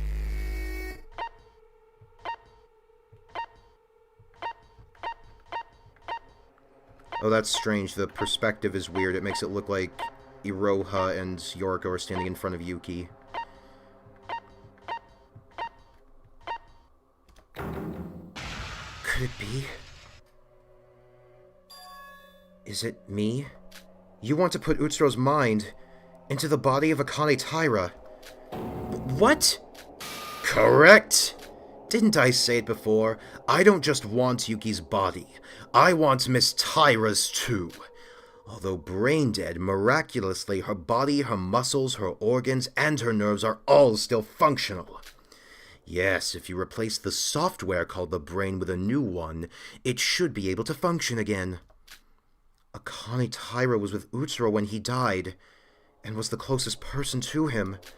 Therefore, she should have been impacted by divine luck the most, meaning she'd be a perfect fit for Utsuro's host body. Well, amongst other reasons, after doing many calculations, I concluded that it would be for the best to overwrite Miss Taira's personality with Master Utsuro's. Wow. The fact is, like, there were many different ways that this could have ended up, whether it was overriding Yuki or overriding all the dead people, but then landing on this instead. Wait a minute, then what is Sora? Her brain's dead, meaning she shouldn't have an avatar, so that's why you're choosing Akane's body. How is Sora here then? If she's not Akane's avatar, just who is she? Are you asking about Sora's true identity? Yes, I think it's about time to reveal what she is. Sora is... she's basically nothing. Huh? Iroha probably knows this, but during the preparation stages, I didn't reveal anything about Sora. I wasn't trying to hide anything, it's just because there was literally nothing to show. Sora's not human. She's just here to assist in Master Utsuro's resurrection in the Neo-World program. She's just an algorithm, so to speak. What? She's an algorithm? Wait, so she's not Akane Taira? Miss Taira has been dead from the very beginning. It's impossible to connect her to the Neo-World program. Instead, I created a blank personality and created her data inside there. So is Sora's body in the real world the corpse of Akane still? Maybe Sora has already felt this, but her memories of being Akane Taira have felt unusual. An algorithm? I'm just an algorithm? Did you ever have a strange feeling during the killing game? For example, feeling like your body is not your own, and like it's moving on its own. What is the matter indeed? Kanade herself admitted it, the case had been solved. There shouldn't be anything wrong. But what's this feeling? I can't shake off this feeling that I shouldn't let the trial end like this. Like, as if some unknown force is behind me. What's this unsettling feeling? Now that Yuki's come clean, it's my turn. After I went up to the power room and witnessed Yuki running away from the crime scene, the first thought that came to me was that I couldn't just let him be the Blackened. What? I don't know why. Maybe it was from witnessing my friend committing murder. Or maybe it was something else. But I wasn't ready to let Yuki down just yet. This confirms Kanade needed AI to lose. At the same time, she also needed AI to... At the same time, she also needed AI to win. Because, like, Monocro couldn't... Because Kanade... Not Kanade. Because Monocro couldn't just say... Because Monocro couldn't say, couldn't... Because according to this game, Monocro couldn't just shut her down and say, no, you can't do a double Blackened murder, it doesn't work that way. Sora believed it was Akane Taira, and it's also possible that she attributed all those actions to Akane's personality. However, that's not the case. All of her actions were done to safeguard Master Utsuro's resurrection plan. That's the entire reason for her existence. She's an algorithm with a directive to assist the process of the killing school trip.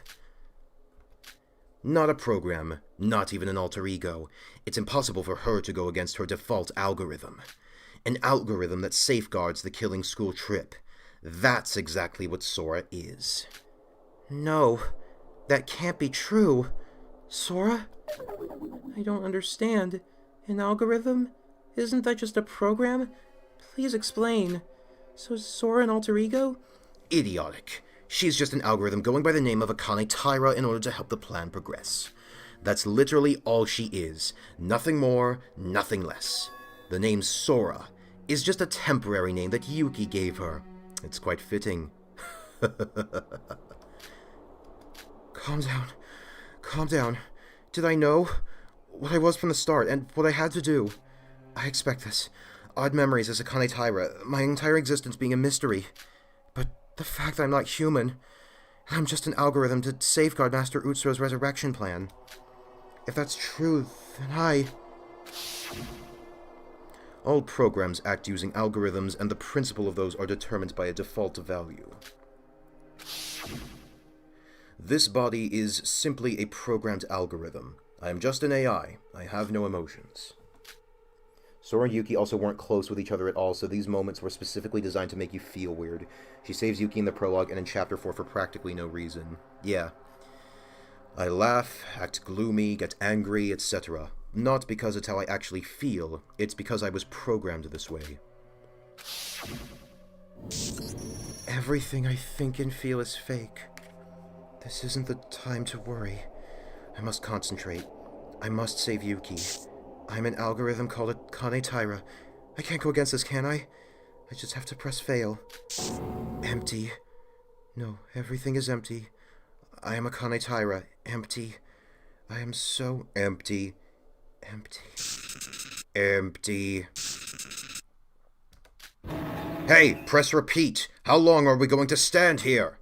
If one of you presses repeat, this all ends. Stop thinking about the future, and for now, just focus on stopping Mikado Sonoji.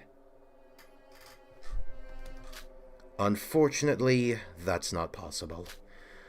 Weren't you listening? Sora's here to safeguard my plan. She will press graduation unconditionally. She's supposed to press it. Her algorithm tells her to do so.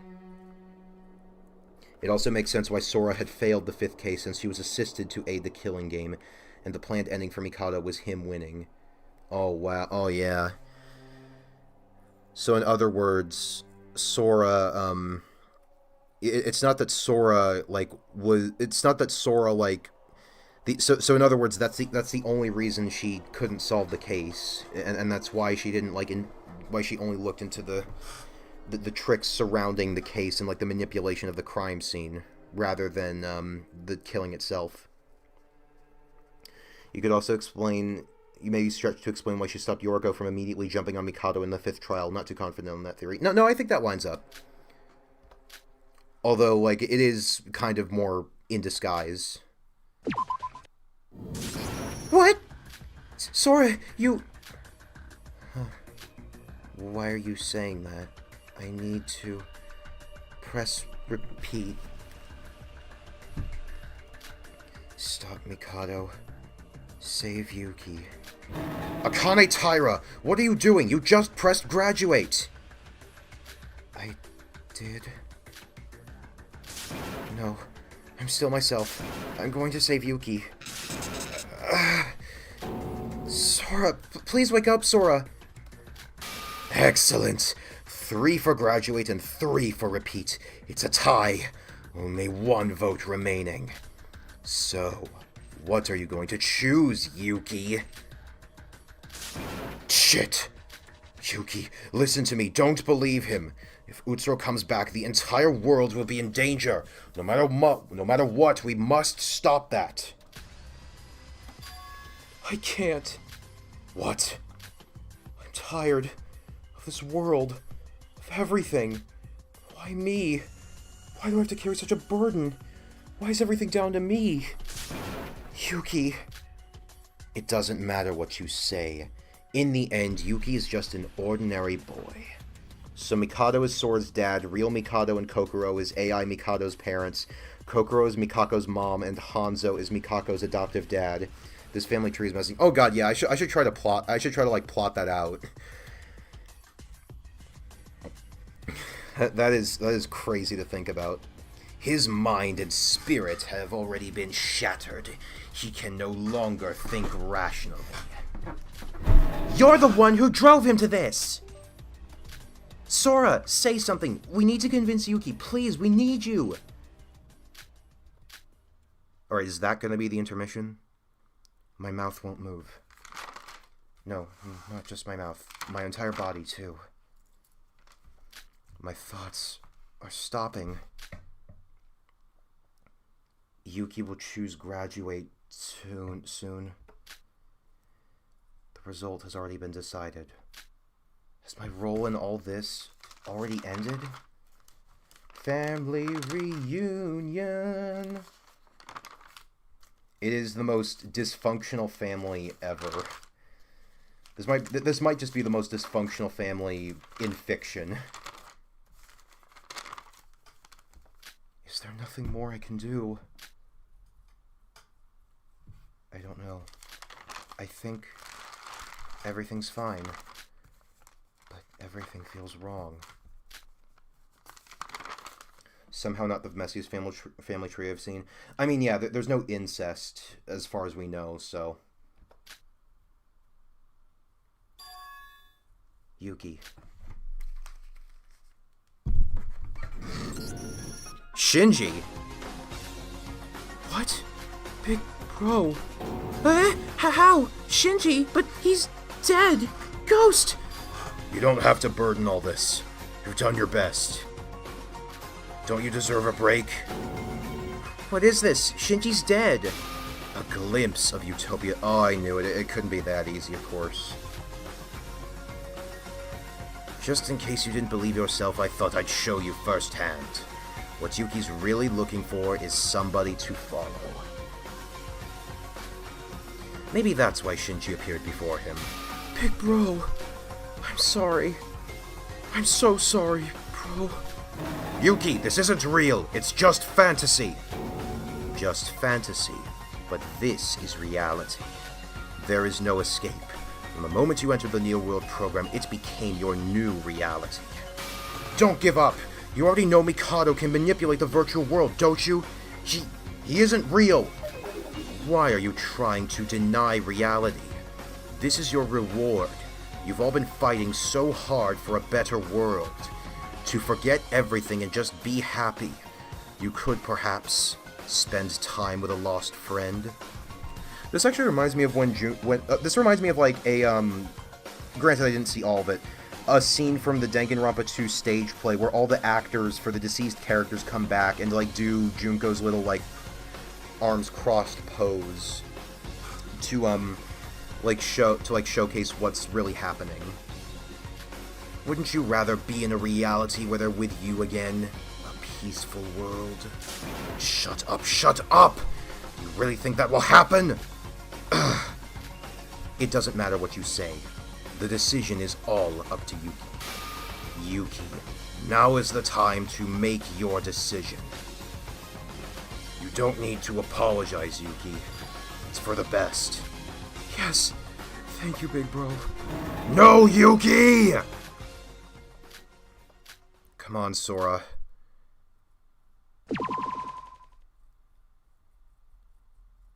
Oh, something snapped. Would you like to save yes?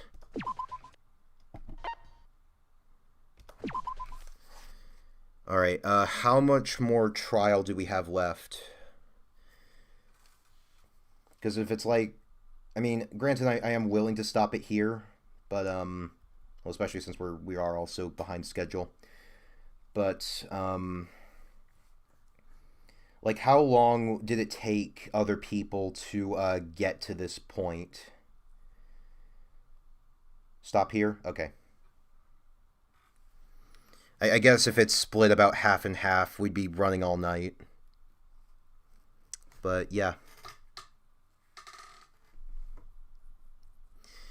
But yeah, that'll be the end. I'm gonna be honest. So obviously really interesting stuff to get into. Like as Buccaneer said, it's a very existential game, and I'm really impressed by it. But I wonder, like, how is this going to end, considering that there's no there's seemingly no third option like in Danganronpa 2.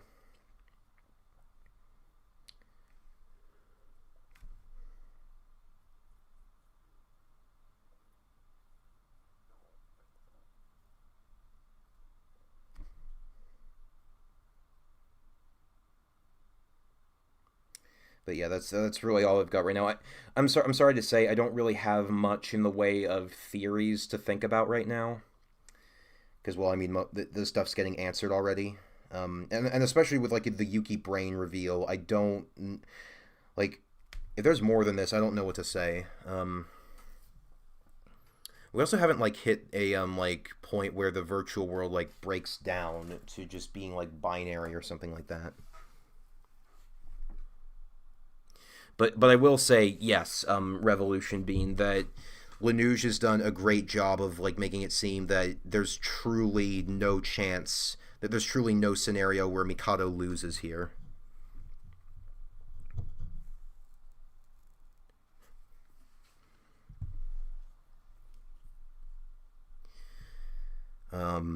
But yeah, I unfortunately don't have that much commentary on the game, especially I think that once, well, actually, I don't know. I mean, I really liked how DRA1's final trial like provided a lot of time for the other character, for like all the characters to showcase their personalities. Um, Here maybe it's just because of the larger cast, it's a little harder to do that. But yeah, it's and granted, it still has plenty of time to have those definitive moments. This is worse than Junko stuff. I mean, I guess it depends on which one you're talking about.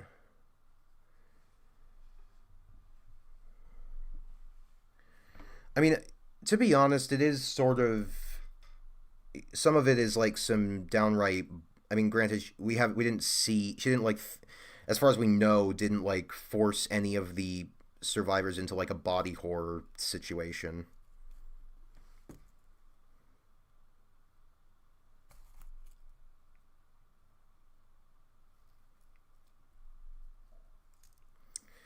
But yeah, I know, and like I know that I've been mentioning this a lot over the past few streams. The fact that we are quite close to the end of the game. I hope that Danganronpa 2 does what's going on with Sora with Chiaki.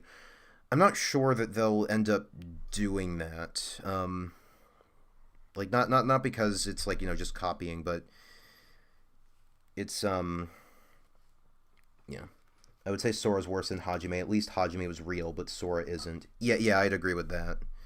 Although Hajime's situation is more like Yuki's, I feel, because he either has to choose to just stay where he is forever, or and like or maybe accept his sins, or he ends up being in a situation of being in, what is it?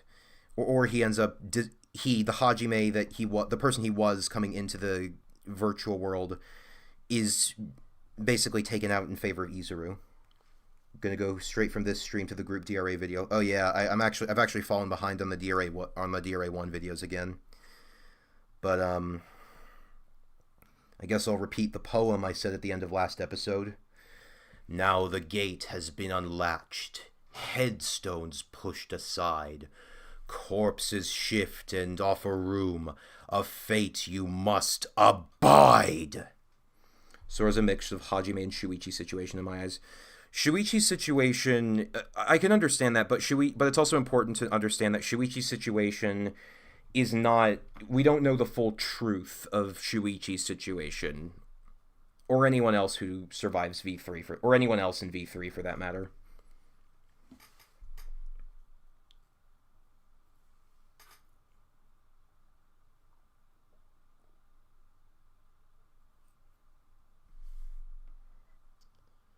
Thank you, Revolution, being that really means a lot. Like, I had my concerns of if I'd be an engaging person to watch on stream. So that really does mean a lot to me. There are a lot of strong competitors in the Trauma Olympics in this game alone. Yuki, Sora, Hibiki, etc. Yeah, definitely.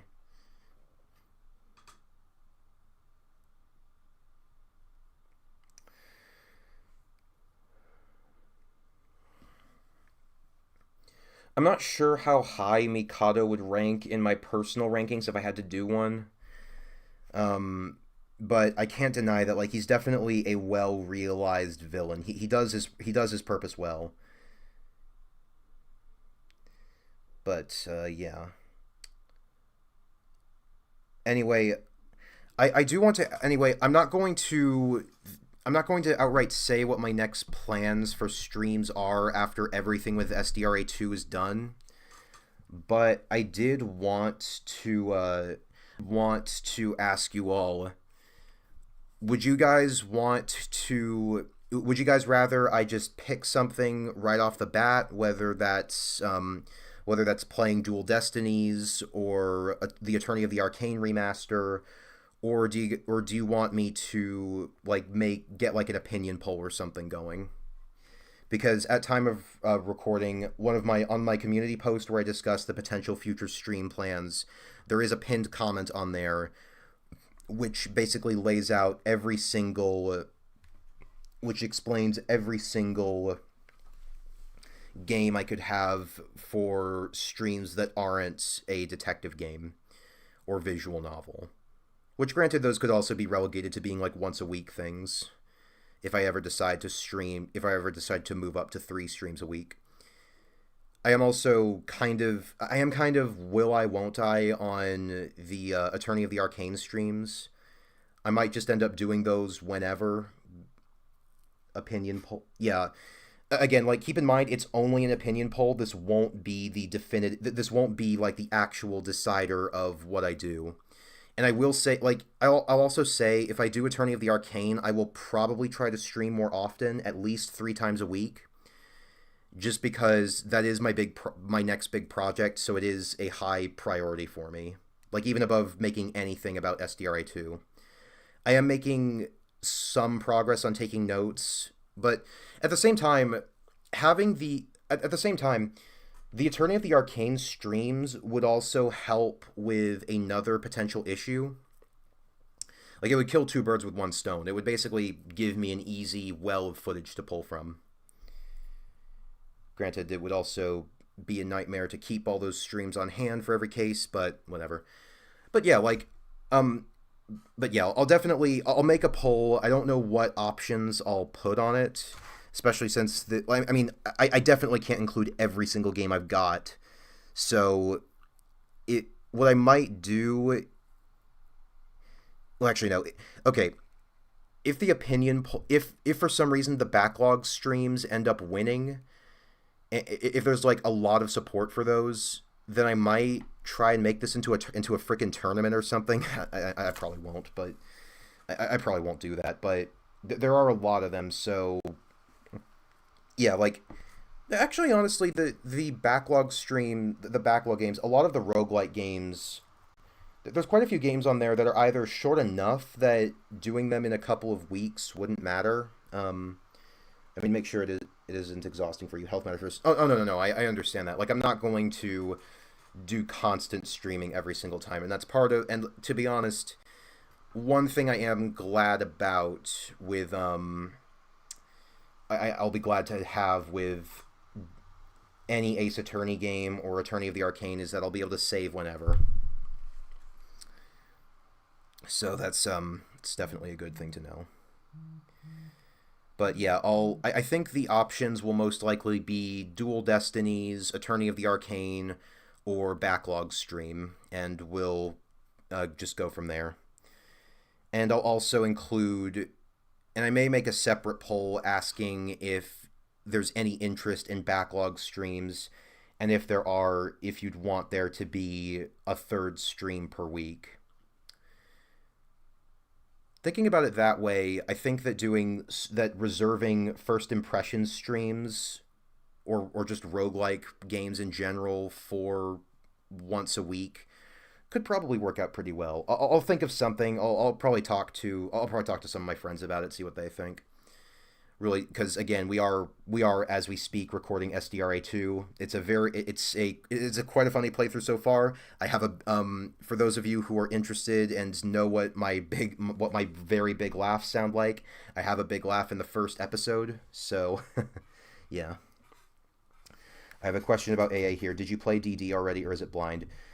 Okay, so Dual Destinies and Spirit of Justice are also very strange cases for me because I know what happens I have like a basic idea of what happens in them. I even watched a playthrough of the first 3 cases of Spirit of Justice, as well as the first case and a half or so of Dual Destinies because on the Let's Dub channel.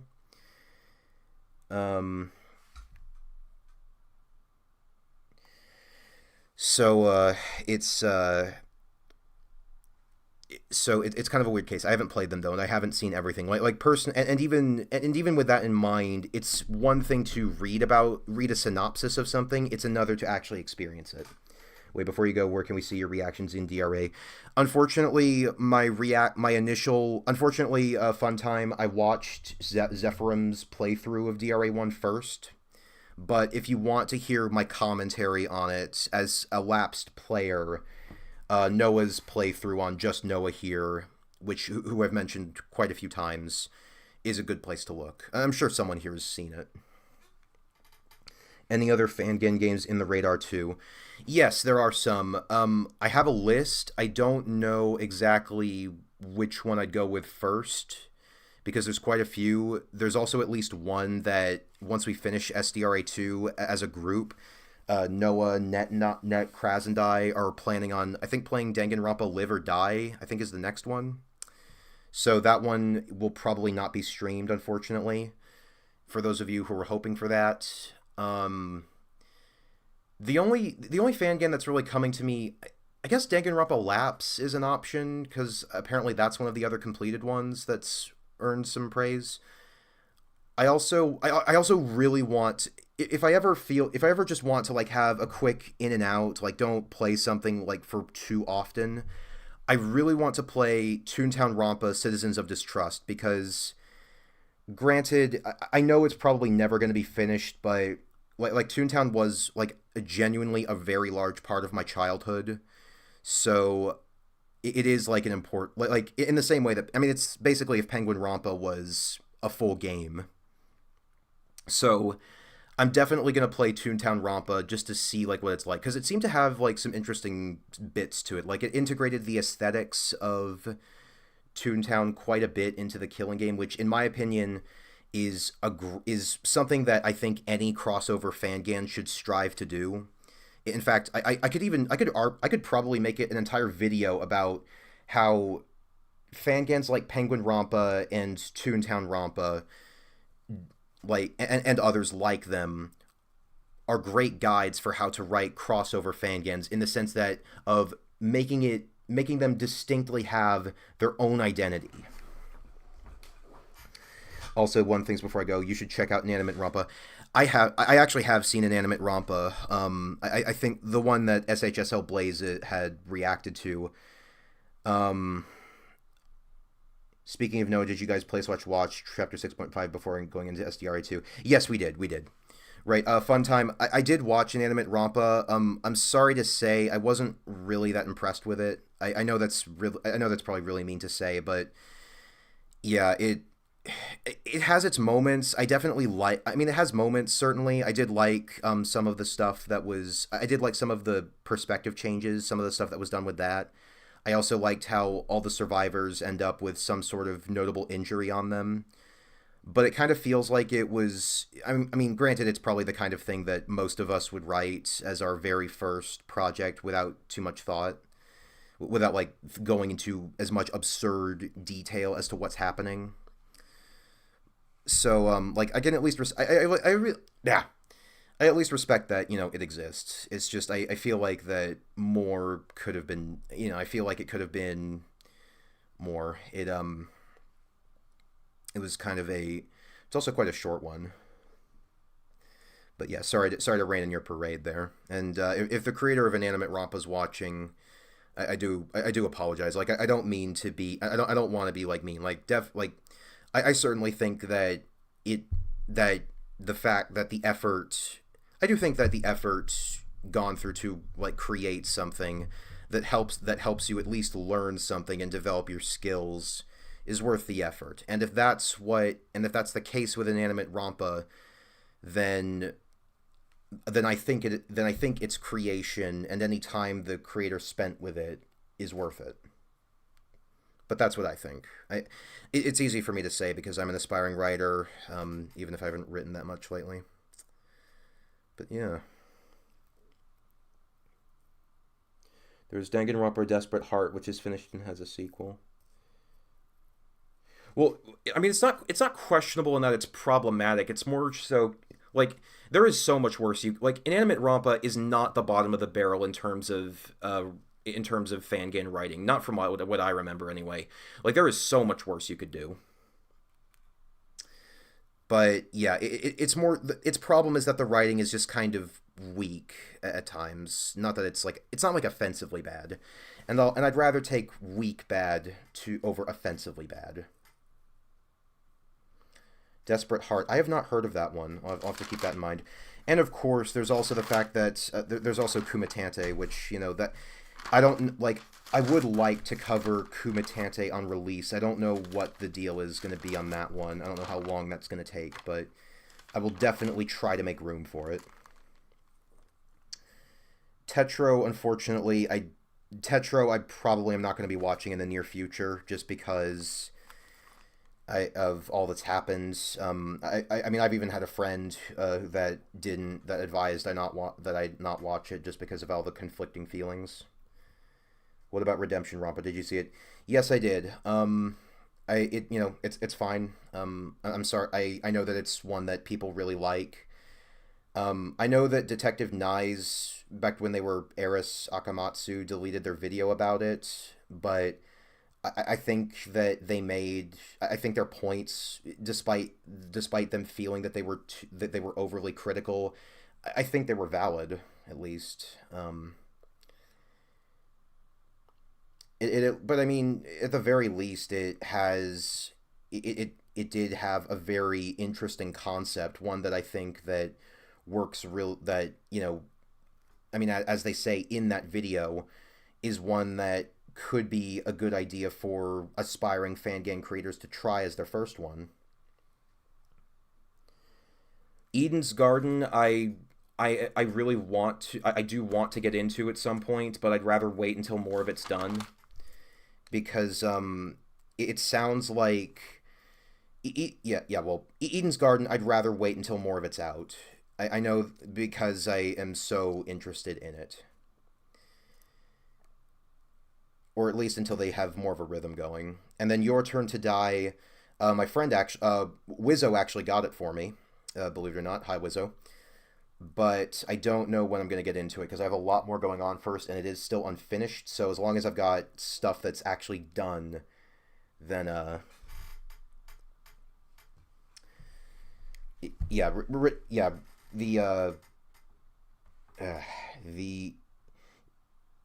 what was I talking about? To Your Turn to Die. I generally prefer to get into start something like.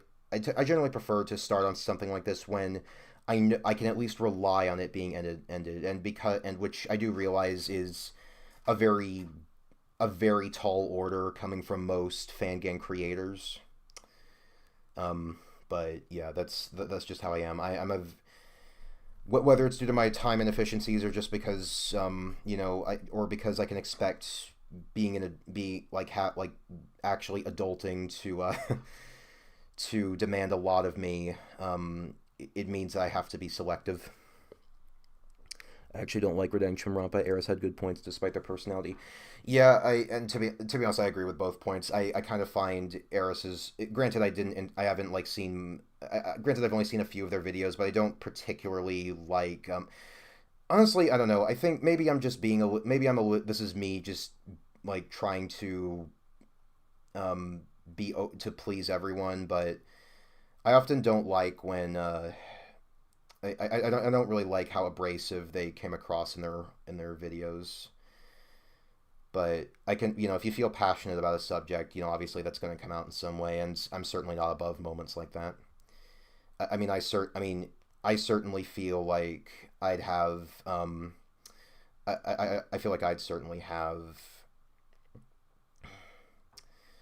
opinions that might make some of y'all pretty mad at me. Not many, but some. I just maybe I'm being too people pleasing. I don't know. But yeah, Redemption Rampa, good idea, not so great execution, unfortunately.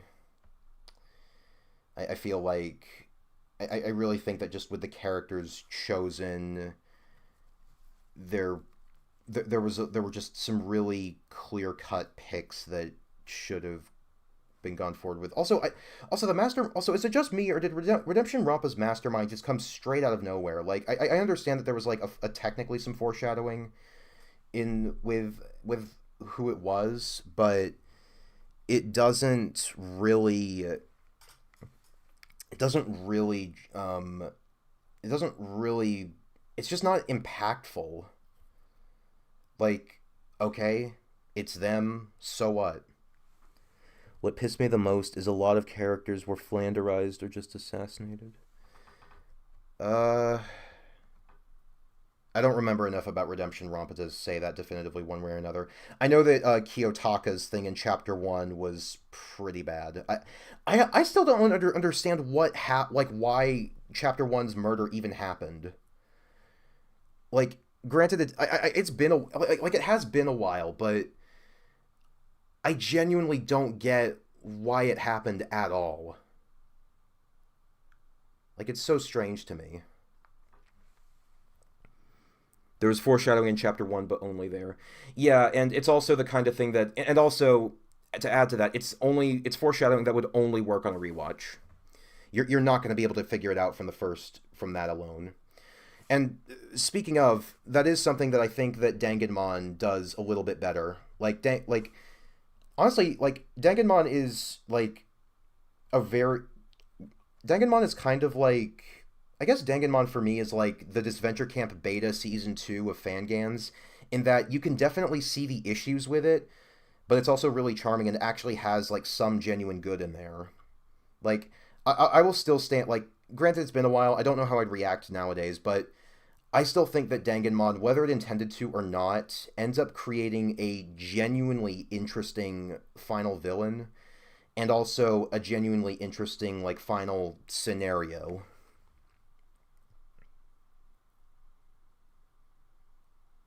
Rampa's mastermind was giving Samugi? What do you mean, like Samugi vibes? But yeah, like, it kind of, like, I think it also didn't help that towards the end I was kind of experiencing Redemption Rampa in a very fragmented way. I was just tuning in to see the posts every day, and granted, by that point, I kind of stopped caring. But yeah, I am glad that Barbie, I think she goes by Detective Starlight now. I know I know she's at least aware of my channel. I know that which by the way, if you're watching, hi. I haven't seen too many of your videos, but you seem to be doing well for yourself.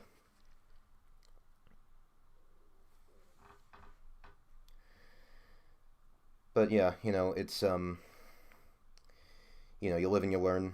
I I mean, I'm just spouting off whatever at this point. So what was that one that people were talking about? What was it called? Heartless? Danganronpa Heartless Deceit or something?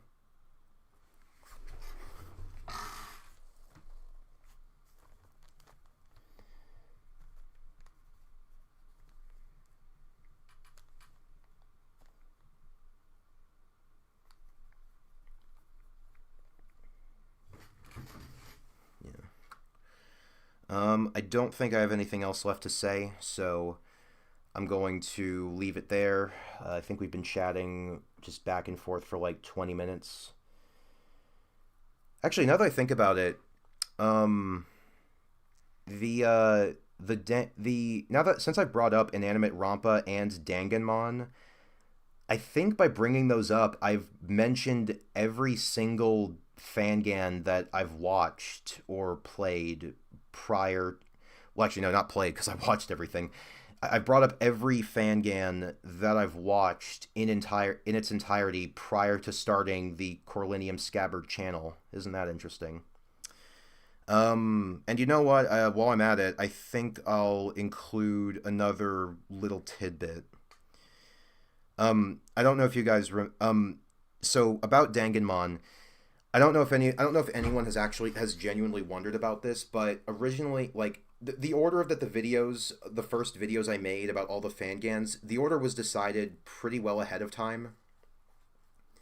Like I think it was like after the Penguin Romper chapter 3 video that I figured out the order I wanted to do everything in, like the exact order anyway. But I was actually thinking of making a video covering Danganronpa chapter 6 because it was it was kind of the idea, it fits into the idea of the impossible crime, the chapter 5 case typically, since Penguin Rampa, has its fourth chapter not in number but in spirit.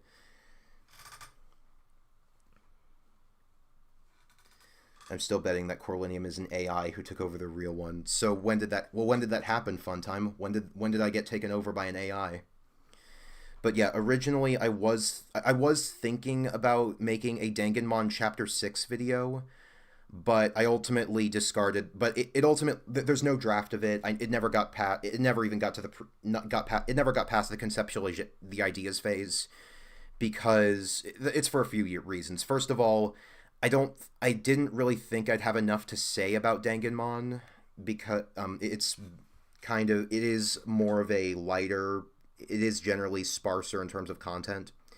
But the reason that I genuinely cannot make a video about it is because I can't record the footage in a way that I'm satisfied with, because the Instagram account is down. It's straight up locked. I can't view it anymore. And SHSL Blaze's live streams, while I could probably work through them, would be far more than I'm willing to put up with, and also are not in a resolution that I'd be satisfied with. So unfortunately, yeah. But yeah, if you've ever been wondering if there are videos that I've thought about making, but ultimately, if you've ever wondered if there are like lost videos of mine, then there's your answer. That and all the Franken edits I had to do to the Rampa and Friends video. But yeah, that will be the end of it.